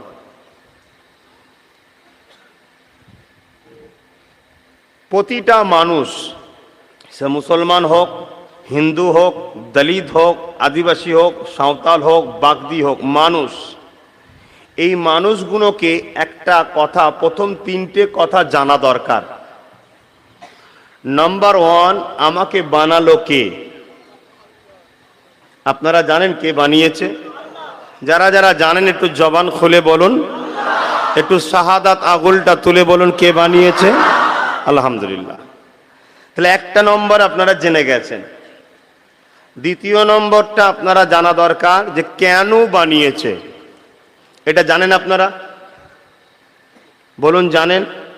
আমি কিন্তু প্রথমেই বলে দিয়েছি, বলুন আমার সাথে, ইল্লা লিয়াবুদুন, শুধুমাত্র একমাত্র আল্লাহর দাসত্ব করার জন্য। অর্থাৎ যিনি বানিয়েছেন তিনার দাসত্ব করার জন্য আমাদেরকে বানিয়েছে। এটা জেনে গেছেন সবাই? সবাই জেনে গেলেন? তাহলে আমাদেরকে বানিয়েছে কেন দ্বিতীয়বার ভুলে যাবেন না তো। 3 নম্বর কথা হচ্ছে, যে জন্যে বানালো ওই কাজটা যদি আমরা না করি, আমাদের ঘরে কি মহান স্রষ্টা মালিক নাজাত দেবে, রেহাই দেবে, ছাড় দেবে? দেবে না। এটা আমরা খুবই জেনে গেছি সবাই। তাহলে প্রথম নম্বর, আমাদের বানাবার মালিক একজন, লিল্লাহি মা ফিস সামাওয়াতি ওয়া মা ফিল আরদ, জমিন আসমানের তিনি একমাত্র মালিক, যিনি হলেন আল্লাহ। এই কথাটা যখন 1500 বছর আগে মক্কার জমিনে আমার মোহাম্মদ রসুল বলেছিল, তখন যারা এক আল্লাহকে না মেনে দুনিয়ার বুকে সন্ত্রাস জুলুম ফিতনা করছিল, তারা বলেছিল মোহাম্মদ আল্লাহ কে? সঙ্গে সঙ্গে আমার আল্লাহ আবার জানিয়ে দিলেন, হাবিব ওদেরকে বলে দিন আল্লাহ তিনি যিনি কুল হু আল্লাহু আহাদ, যিনি এক। জোরে বলুন সুবহানাল্লাহ। আল্লাহ কে? আল্লাহুস সামাদ, আল্লাহ তিনি যিনি কারো মুখাপেক্ষী নয়। জোরে বলুন সুবহানাল্লাহ। আব্বাস সিদ্দিকীর কে আল্লাহর প্রয়োজন আছে? আব্বাস সিদ্দিকীকে আল্লাহর প্রয়োজন আছে না। তা যদি প্রয়োজন থাকে তাহলে আল্লাহ মুখাপেক্ষী হয়ে গেল। আপনাদের কাউকে আল্লাহর প্রয়োজন আছে? এই দুনিয়ার প্রয়োজন আল্লাহর আছে না। আল্লাহর কোনো জিনিসের প্রয়োজন নাই। তিনি আল্লাহুস সামাদ, তিনি কারো মুখাপেক্ষী নয়। জোরে বলুন সুবহানাল্লাহ। আল্লাহ কে? লাম ইয়ালিদ ওয়া লাম ইউলাদ, তিনার কারো থেকে জন্ম নয়, তিনি কারো থেকে জন্ম নয় এবং তিনার থেকেও কেউ জন্ম নয়। শুনছেন সবাই? অর্থাৎ আল্লাহ তিনি মালিক, তিনি স্রষ্টা, তিনি যিনার বাপ মা নেই, যিনার স্ত্রী ছেলে বলে নাই। ওয়ালাম ইয়াকুল্লাহু কুফুয়ান আহাদ, তিনি এক অদ্বিতীয়, তার সমকক্ষ কেউ নেই। অর্থাৎ কোনো জিনিসের সঙ্গে তার তুলনা চলে না। জোরে বলুন সুবহানাল্লাহ। এই কথা শুনে মক্কার অনেকে মেনেছিল, মক্কার অনেকে আমার রাসূলের বিরোধী করেছিল। ওদিকে আমি যাচ্ছি না। আমার বলার উদ্দেশ্য, আপনারা এই কথাগুলো মানেন না? মানেন না? একটু হাত তুলে সাক্ষী দেবেন বাপ ভাইয়েরা। মানেন? আলহামদুলিল্লাহ। তো মানেন যখন, তাহলে আমরা প্রথম জানলাম আমাদের স্রষ্টা আল্লাহ, তিনি আমাদেরকে বানিয়েছে তিনার দাসত্ব করার জন্য। তিনার দাসত্ব করলে জান্নাত, না করলে জাহান্নাম। এই জায়গায় একমত তো সবাই। এবারে একটা প্রশ্ন দাঁড়াচ্ছে যে আল্লাহ দাসত্বটা কি? আল্লাহর দাসত্বটা কি? এই কথাটা জানাবে বলেই আল্লাহ যুগে যুগে আসমানি কিতাব পাঠিয়েছে, আর একজন করে নবী রসুল পাঠিয়েছে। 104টে কিতাব পাঠিয়েছে। কটা একটু সবাই মুখ খুলে বলবেন। তার মধ্যে 4টে হলো বড় কিতাব, বাকি হলো সাইফা। কটা বড় কিতাব? তাওরাত, বলুন আমার সাথে, তাওরাত, জাবুর, ইনজিল আর ফুরকান বা কোরআন শরীফ। এই 4টে হলো বড় কিতাব। বাকি 100টা চটি সাইফা। এটা বুঝতে পারলেন? আর এইগুলোকে মানুষকে বোঝাবার জন্য শিক্ষক হিসাবে, নবী হিসাবে, রসুল হিসাবে পাঠিয়েছে কতজনকে? 1 লক্ষ মতান্তর 2 লক্ষ 24,000 নবী রসুল। যত কিতাব এসেছে সব কিতাবের উপরে ঈমান রাখতে হবে। অকুতুবিহি, সমস্ত কিতাবের উপরে। কিন্তু মানবেন কোন কিতাব? জোরে বলুন কোরআন। কেন? বর্তমান সিলেবাস হলো আপনার কোরআন শরীফ। অনেক আপনার আব্বা, আপনার দাদু অনেক কিতাব পড়েছে, সেগুলো তখনকার সময় সিলেবাস ছিল। বুঝাবার জন্য বলছি, দুনিয়া জেনারেল লাইনে পড়িছি না, কোমর পাড়ার গরুর গাড়ি বুঝাই করা, কলসি হাঁড়ি পড়িছি না? এখন কি ওটা আছে নাকি? এখন যদি কোটা মুখস্থ করে যায় পরীক্ষায় ফেল হবে না? হবে না? তখনকার সময় ছিল, আমি বুঝাবার জন্য বলছি। আমাদের জন্য সিলেবাস হিসাবে এসছে কোরআন শরীফ, অন্য কোন কিতাব আর মানলে হবে না। কিন্তু সব কিতাব আসমানি 103 বিশ্বাস শ্রদ্ধা করি, আল্লাহর বাণী।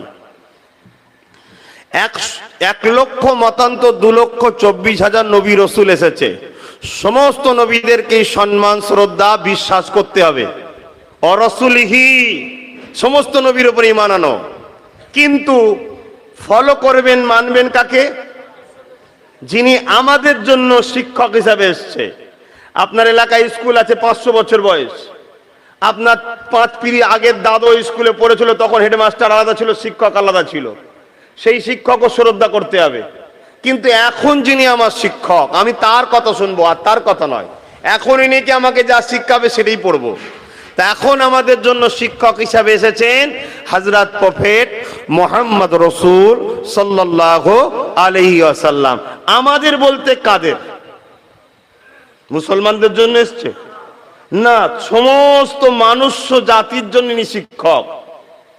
আমারও শিক্ষক, আপনাদেরও শিক্ষক, সর্বধর্মের পৃথিবীতে যা আছে সবার জন্য মহান স্রষ্টার পক্ষ থেকে শত শেষ নবী রসুল মেসেঞ্জার পথ প্রদর্শক হযরত নবী প্রফেট মুহাম্মদুর রাসূল সাল্লাল্লাহু আলাইহি ওয়াসাল্লাম।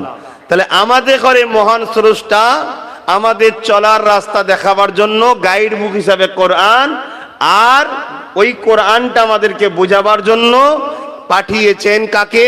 মুহাম্মদ সাল্লাল্লাহু আলাইহি ওয়াসাল্লামকে। তাই আম্মা জান আয়েশা সিদ্দিকা রাদিয়াল্লাহু তাআলা আনহা বলছেন, কানা খুলুকুল্লাহুল কোরআন।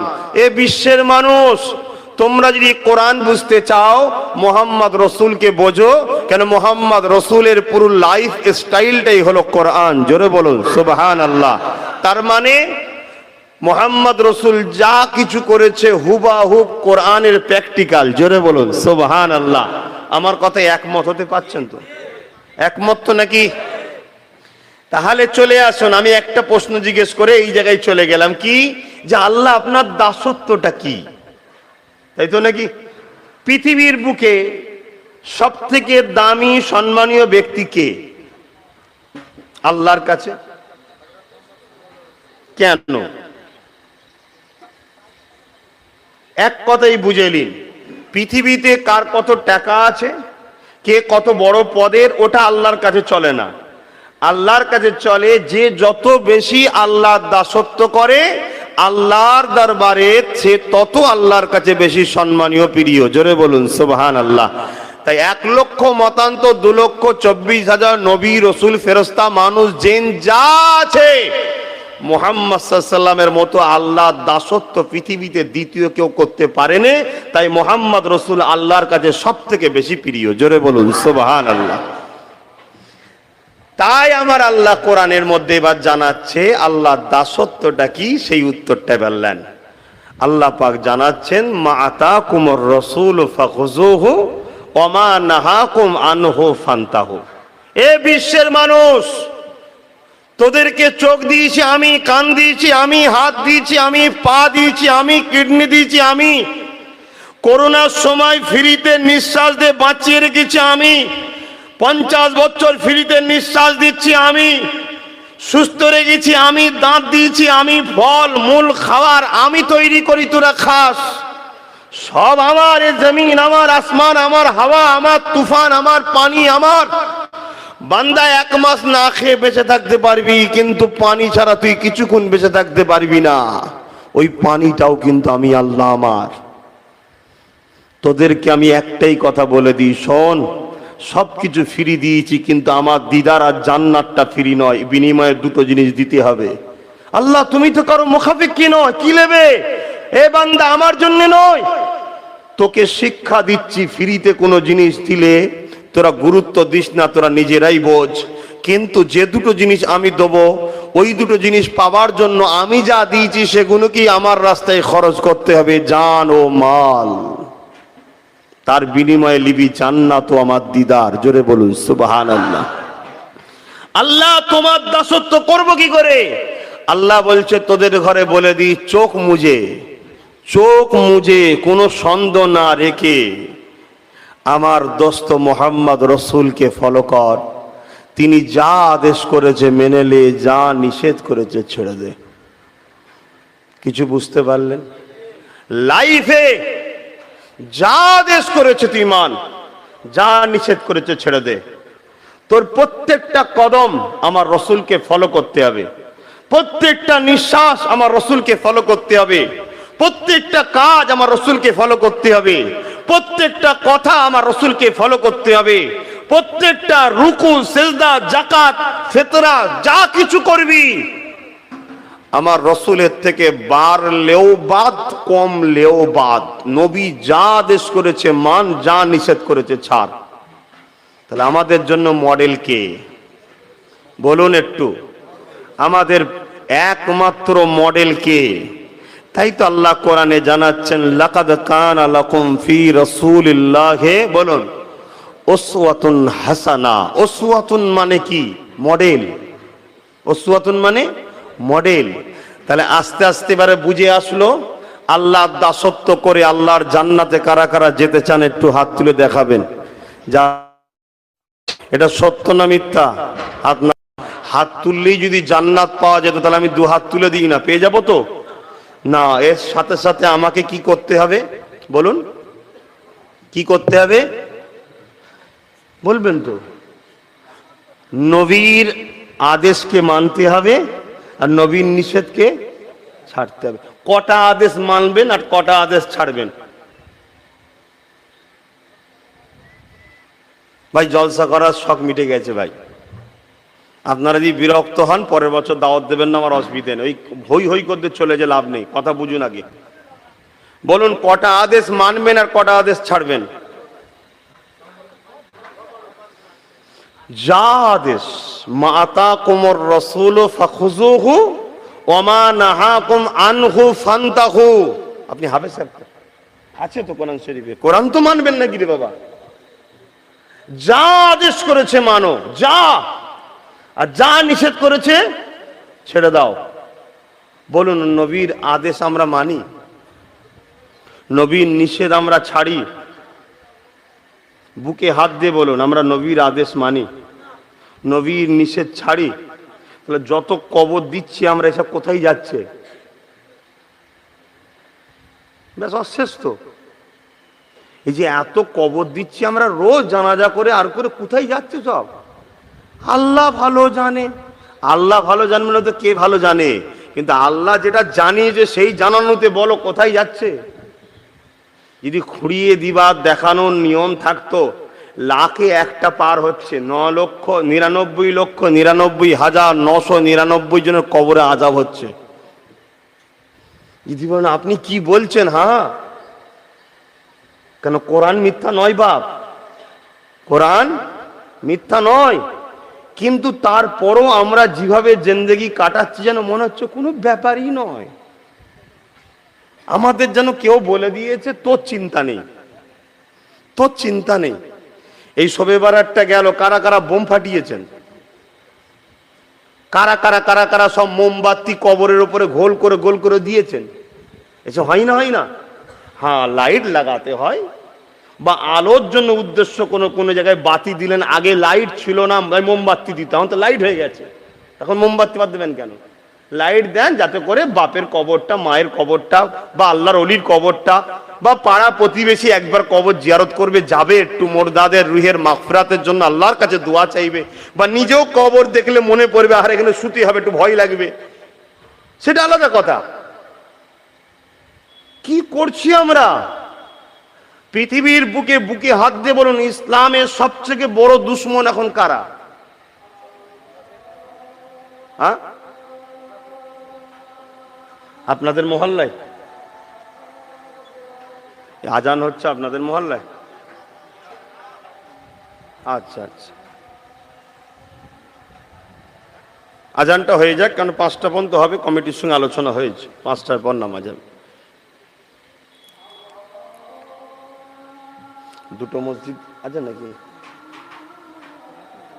আচ্ছা আচ্ছা, ঝগড়া করে না মিলেমিশে?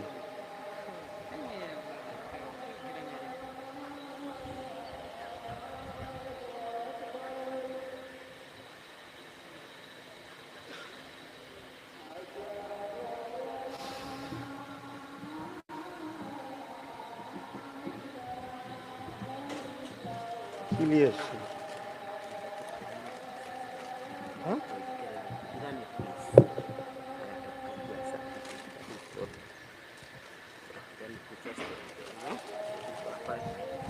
আল্লাহ, ঠিক আছে।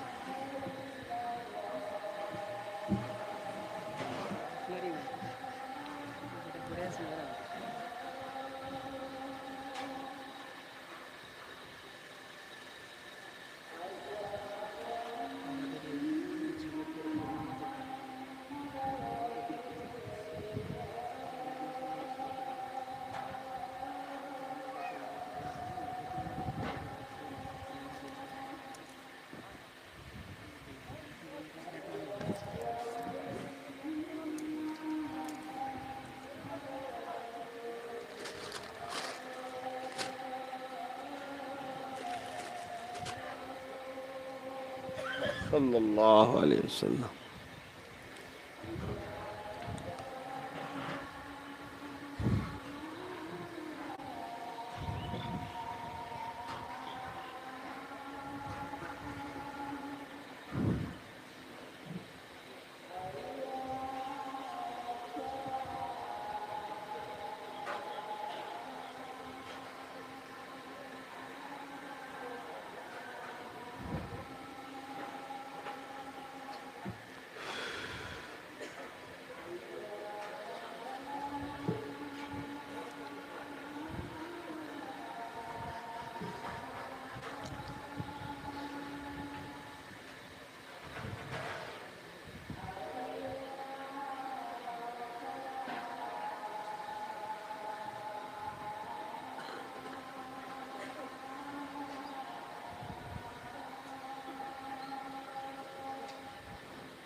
আল্লাহু আকবার, আল্লাহ।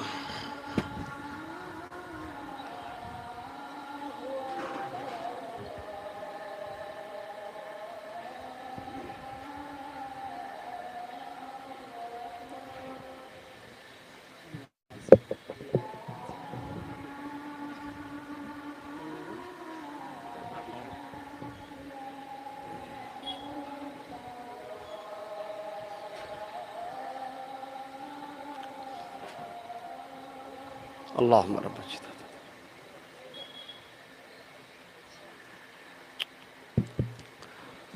আমার বাপ ভাইরা, আমি যে কথা বলছিলাম, আপনারা কি আমার আলোচনায় বিরক্ত হচ্ছেন? এটাও কি আপনাদের মহল্লায়? হ্যাঁ, আচ্ছা আচ্ছা, একসাথে দিয়ে দিতে পারতেন। এগুলো আগে থেকে সেটিং করতে হয়, বা আজকে মুখে আজানও দিতে পারতেন, কোনো অসুবিধা ছিল না।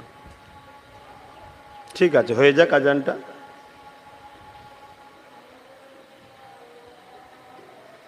আমার অসুবিধা নেই, আপনারা বিরক্ত না হলেই হলো। কেন শুনবেন, জবাব দেবেন, লাভ হবে।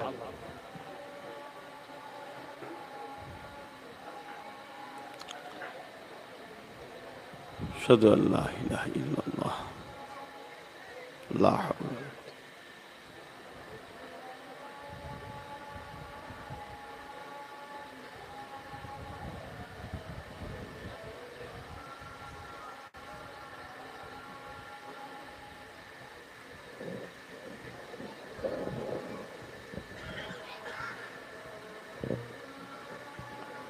সাল্লাল্লাহু আলাইহি ওয়াসাল্লাম।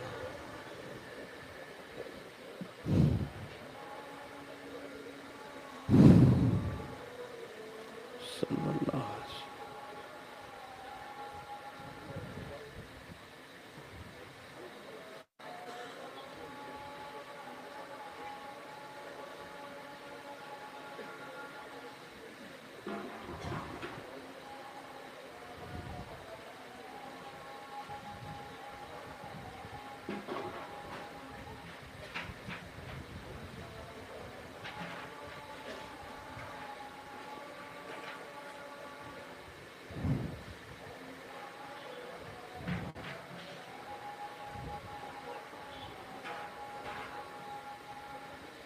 ইয়া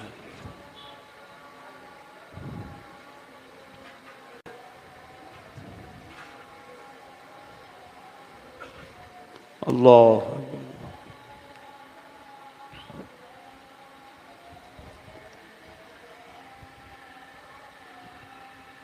اللهم رب هذه الدعوة التامة الصلاة جماعة محمد وسيلة الفضيلة مقام محمد إنك لا تفلح ভাইরা আমার, আব্বারা আমার, আপনারা কি বিরক্ত হচ্ছেন? খুব মন দিয়ে বুঝুন, কেন নিঃশ্বাসের কোনো বিশ্বাস নাই, চলে সবাইকে যেতে হবে। আজ আমরা রসুল যা আদেশ করেছে মানব, নবী যা নিষেধ করেছে ছাড়ব। আমরা নবীর আদেশ তো মানি না, উপরন্ত নবীর নিষেধগুলোকে এমন ভাবে মানছি যেন মনে হচ্ছে আমরা নবীর বিরুদ্ধে যুদ্ধে নেমে গেছি। বাস্তব জীবনে মিলিয়ে দেখুন, আমি বলছি, আল্লাহ নবী আদেশ করলেন তোমরা ঈমান আনো, ঈমান আনার মতো আনো। আমরা বলতে হয়, বলি লা ইলাহা ইল্লাল্লাহ মুহাম্মদ রাসূলুল্লাহ সাল্লাল্লাহু আলাইহি ওয়াসাল্লাম, বলতে হয়, পড়তে হয়, বাপ পড়েছে, দাদু পড়েছে, এই চলে আসছে। তারপরে রাসূল বলেছে তোমরা নামাজ পড়ো। বড় দুঃখের সাথে বলতে হয়, যারা নামাজ সুন্দর করে পড়তে পারবে তারাই নামাজ পড়েনি, আর যারা সুন্দর করে পড়ার ইচ্ছা থাকলেও উপায় নাই তারাই কিন্তু নামাজ পড়ছে। বুঝতে পারলাম? যারা চেষ্টা করলে সুন্দর করে পড়তে পারবে তারা হলো যুবক আর যুবতী। এরা চেষ্টা করলে অনেকক্ষণ ধরে আল্লাহর জন্য কিয়ামে দাঁড়াতে পারবে, দাঁড়িয়ে থাকতে পারবে। সূরা ফাতিহা সহ অনেক বড় লম্বা সূরা পড়তে পারবে। অনেকক্ষণ রুকুতে যে সুবহান রাব্বিল আযীম তাসবিহ পড়তে পারবে, দুর্বল হবে না। সেজদায় আধ ঘন্টা 1 ঘন্টা করে একটা সেজদা দিতে পারবে, সুবহান রাব্বিল আযীম, সুবহান রাব্বিল আলা, সুবহান রাব্বিল আলা পড়তেই পারবে। অথচ যখন কেউ সেজদা দেয় সে যেন তার আল্লাহ পাকের কুদরতি কদমে মাথা দিয়ে বলল, আল্লাহ দাস দাসী তোমার কদমে মাথা রাখলো। জোরে বলুন সুবহানাল্লাহ। এবং যে আল্লাহকে আমরা ডাকছি সেই আল্লাহ বলছে যদি কেউ নামাজে দাঁড়ায় সেটা হলো মেরাজ, আমার দিদার স্বরূপ। জোরে বলুন সুবহানাল্লাহ। আজকে সেই নামাজ আমাদের ছেলেরা পড়ে, আমাদের মেয়েরা পড়ে। অমুসলিমদেরকে দেখুন, ভুল ঠিকই আমি যাচ্ছি না, তারা যেটা বিশ্বাস করে দেখুন, যাই করুক তার বিশ্বাসের কাজটা কিন্তু আগে করেছে, তার বিশ্বাসটা সে করে, ভুল ঠিকই যাচ্ছি না আমি। কিন্তু আপনার নজরে যখন ইসলাম ঠিক, আপনি ঠিক বলে মেনে নিয়েছেন, আপনি আপনার ঠিকটাকে কিন্তু ছেড়ে দিয়ে বসে আছেন। তারা দুনিয়াদারি সবকিছুর মধ্যে দিয়ে তার বিশ্বাসের ধর্মের কাজ কিন্তু সে প্র্যাকটিক্যাল করে যাচ্ছে। আমাদের ঘরের ছেলেরা সকাল 10টায় ওঠে, নাপাক হালেতে, গোসল নেই আর নেই, ওই হালে দোকান কারবার ব্যবসারে চলে যাচ্ছে। আর দেখুন অন্যজনরা সকাল সকাল উঠছে, উঠে তারা ফ্রেশ হচ্ছে, যাচ্ছে দোকানে, তার ধর্মীয় বিশ্বাসে ধূপবাতি দিয়ে হাত দিয়া যা আছে করে টোরে নিয়ে তারপরে বসছে, তার বিশ্বাসের মালিককে স্মরণ করছে যে আমার কিছু যেন হয়। তার বিশ্বাসে সে একটু ফুল দিচ্ছে, ধূপবাতি দিচ্ছে, তার বিশ্বাসে। আমি ঠিক ভুলে যাচ্ছি না।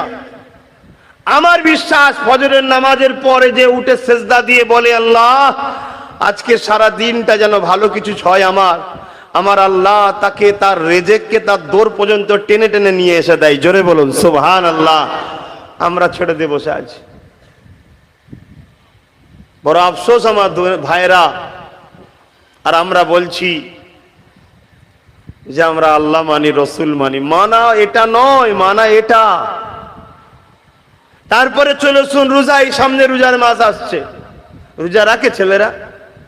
এই জায়গায় তবু মেয়েরা কিন্তু অ্যাডভান্স আছে তুলনামূলক। আজকের দিনে মা বোনেরা রোজা রাখছে। আর রেখেই বা কি হবে? ইফতার তো হারাম পয়সাই হবে। মাফ করবেন, আমার কথা স্পষ্ট বাপ, ইফতার তো হারাম পয়সাই হবে। যদি বলেন আপনি এত বড় কথা বলছেন, 100-র মধ্যে 90টা বাড়িতে সুদ ঢুকে গেছে, 100-র মধ্যে 90টা মুসলমান সুদ খায়। আপনি নিজেই জানেন না আপনি সুদ খাচ্ছেন। 100-র মধ্যে 90টা বাড়ির যে পয়সা, ওই বাড়ি হয় মদের পয়সায়, নয় দেহ বিক্রি করা পয়সা, না খারাপ পয়সা। আপনি জানেন না ফ্রিতে দেওয়া হচ্ছে আপনাকে পয়সা, ওই পয়সা খা, আপনি সেই পয়সা ইফতার করছেন। আমার কথায় বেজার হচ্ছে? হালকা করে বলবো, ব্যাপারটা হচ্ছে এত কড়া রোগ হয়ে গেছে, এখন কেমো ছাড়া যাচ্ছে না, কেন ক্যান্সারের থেকেও মারাত্মক হয়ে গেছে এখন সমাজ। আমরাই পৃথিবীকে আলো দেখাই, আমরাই তখন অন্ধকারে পড়ে আছি। তো আলো হবে কি করে পৃথিবী? ডেলি পেপার খুলুন, দুটো জিনিস পাবেন মাস্ট, এক ধর্ষণ আর একটা খুন। কেন? মানুষ মানুষকে খুন করছে, মানুষ মানুষকে রেপ করছে। কেন? ফুলের মতো একটা ফুটন্ত ফুলকে কেন মশলে মেরে দিচ্ছে? একটাই কারণ, যারা আলো দেখায় তারা অন্ধকারে, তারা হলো ওই মুহাম্মাদের গোলাম। আমরাই অন্ধকারে তো। আর এর জন্যই নানা রকম চক্রান্ত করা হচ্ছে। আর আমাদের ঘরে অন্ধকারে ফেলেছে সব থেকে বড় জিনিস যেটা, সেটা হলো কি? হারাম খাদ্য আমাদের ঘরে অন্ধকারে নিয়ে যাচ্ছে। আমার কথা আপনার দিলে যাচ্ছে না। আমি যখন বলছি আপনার সঙ্গে যখনই টক্কর, তখন আপনি আমার সঙ্গে ঝগড়া করে চলে যাচ্ছেন। কেন? আপনাকে বড় প্ল্যান করে হারাম খাওয়ানো হচ্ছে। এই বিষয়ে একটা ছোট্ট কথা বললে আপনি বুঝতে পারবেন। একটা আলেম বান্দা ছিল, তার 10টা ছেলে ছিল। 9টা ছেলে বড় বড় আলেম হয়েছিল, একটা ছেলে মাতাল তৈরি হয়েছিল, বদমাইশ হয়েছিল, ইসলাম বিরোধী হয়েছিল। সেই আলেমের অনেক ছাত্র ছিল, পড়াতো, আর ও তখন এসে মাতলামি করত। সেখানে 9টা বাচ্চাও পড়ে পড়াশোনা করতো। একদিন সমস্ত ছাত্ররা জিজ্ঞেস করছেন, হুজুর বিয়াদবি নেবেন না? আপনার 9টা ছেলে কত সুন্দর ভালো হয়েছে, আলেম হয়েছে, ঠান্ডা তারা, শরিয়া সম্মত, আপনার এই ছেলেটা এরকম হলো কেন? তখন আলেমটা চোখের পানি ফেলে কাঞ্চার বলছে, আমার একটা ছোট্ট ভুলের জন্য আল্লাহ আমাকে এই ফলটা এরকম দিয়েছে। কি ভুল? না, আমি একদিন একজনের বাড়িতে মেহমানদারি গিয়েছিলাম, আমাকে দাওয়াত দিয়েছিল, গেছি, খেয়েছি। সেই খাবার, সেই বাড়িওয়ালার পয়সাটা ছিল হারাম পয়সা, খাবারটা ছিল হারাম পয়সার খাবার। ওই খাদ্য খেয়েছি, ওই খাদ্য খেয়ে রক্ত হয়েছে, ওই রক্ত স্ত্রীর কাছে গেছি, ওই রক্তের সন্তান এটা। আজকে বলুন, পৃথিবী আমাদের দ্বারা ইসলামকে মিটাবে বলে আমাদের বাড়িতে হারাম ঢুকাচ্ছে, ওই হারাম খেয়ে আমরা স্ত্রী কাছে যাচ্ছি, ওই হারাম রক্তের ছেলে হচ্ছে, সেই ছেলে ইসলাম মিটাতে যথেষ্ট। কি আপনি হিন্দু, দলিত, আদিবাসী, কি বলে পাঞ্জাবি, শিখ, অমুক তমুক আমার কাছে কি করবে না করবে, কি ভাবছেন? আপনার ইসলামকে আপনারাই মিটিয়ে ফেলবেন। কেন? আপনি জানেন না আপনার শরীরের মধ্যে দিয়ে হারাম, যে আপনার বাড়িতে এমন একটা ছেলে জন্ম হচ্ছে, যে ছেলে ইসলাম মিটাবার জন্য যথেষ্ট।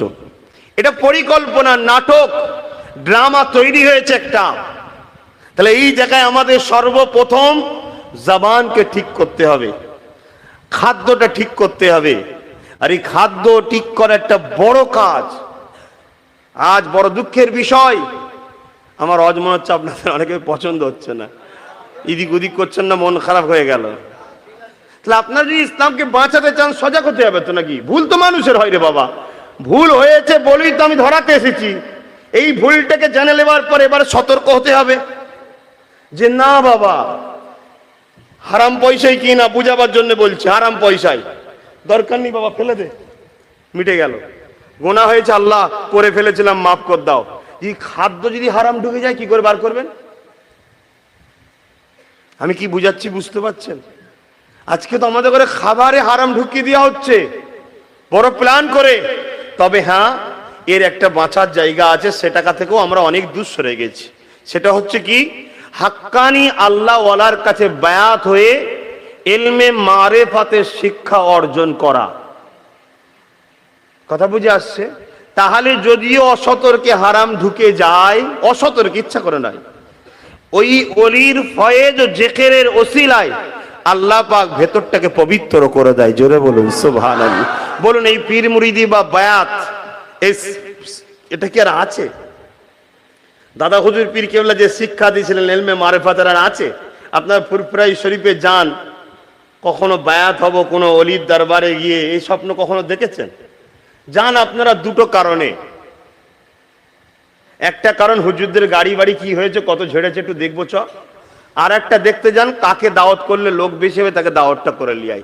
এছাড়া দ্বিতীয় কোনো সম্পর্ক আপনাদের সঙ্গে আমার আছে? বুকে হাত দিয়ে বলুন, আমার ফুরফুরার সাথে আছে আপনাদের? এই কথাটা তেতো হলেও সত্য ভাই। দুই শ্রেণীর লোক ফুরফুরা শরীফে যায়। এক শ্রেণীর লোক, পাড়ার লোকেরা যারা ফুরফুরাকে ভালোবাসে, মানে দাওয়াতের ভালোবাসে, নিয়ে যায়, নিজে বাড়ি দেখেছিস আব্বাস সিদ্দিকের 3 তলা ঘর, নহলে চুরির টাকাটা দেখলি এইখানে ঢুকালো, এইটা দেখিয়ে ওর দিলে একটা কুধারণা ঢুকায়। অথচ ইসলাম বলছে এটা হারাম কাজ। যদি আব্বাস সিদ্দিকী করে থাকে, আব্বাস সিদ্দিকী জবাব আল্লাহর কাছে দেবে। যদি আপনি নিজে না জেনে থাকেন, ডাউট করে কারো বিষয়ে কথা বলা ইসলামে হারাম। আপনারা করেন, নবী নিষেধ করেছেন, নবী নিষেধটা করছেন। দ্বিতীয় আরেক দল যাই ভালোবাসা, তারা কি ভালোবাসা? শুধু একটা জলসা দেবো, এছাড়া অন্য কিছু নেই। আমার কথায় আপনাদের বেজার হচ্ছে না, আমি এই পর্যন্ত ছেড়ে দিলাম। নিঃশ্বাসের কোনো বিশ্বাস নেই বাপ। প্রতিদিন কবর দৈনিক আমাদেরকে ডাকছে, এ আল্লাহর বান্দা বান্দিরা, আমি কবর বড় একা জায়গা, আমি কবর মাটির ঘর, আমি কবর পোকামাকড়ের স্থান, আমি কবর বড় কঠিন আযাবের জায়গা। তোমরা তৈরি হয়ে আমার কাছে আসো। সূরা হাসরে আল্লাহ পাক তাই বলছেন, ইয়া আইয়ুহাল্লাযীনা আমানুত্তাকুল্লাহ, হে বিশ্বাসী ইমানদারের আমি আল্লাহ, আমাকে ভয় কর।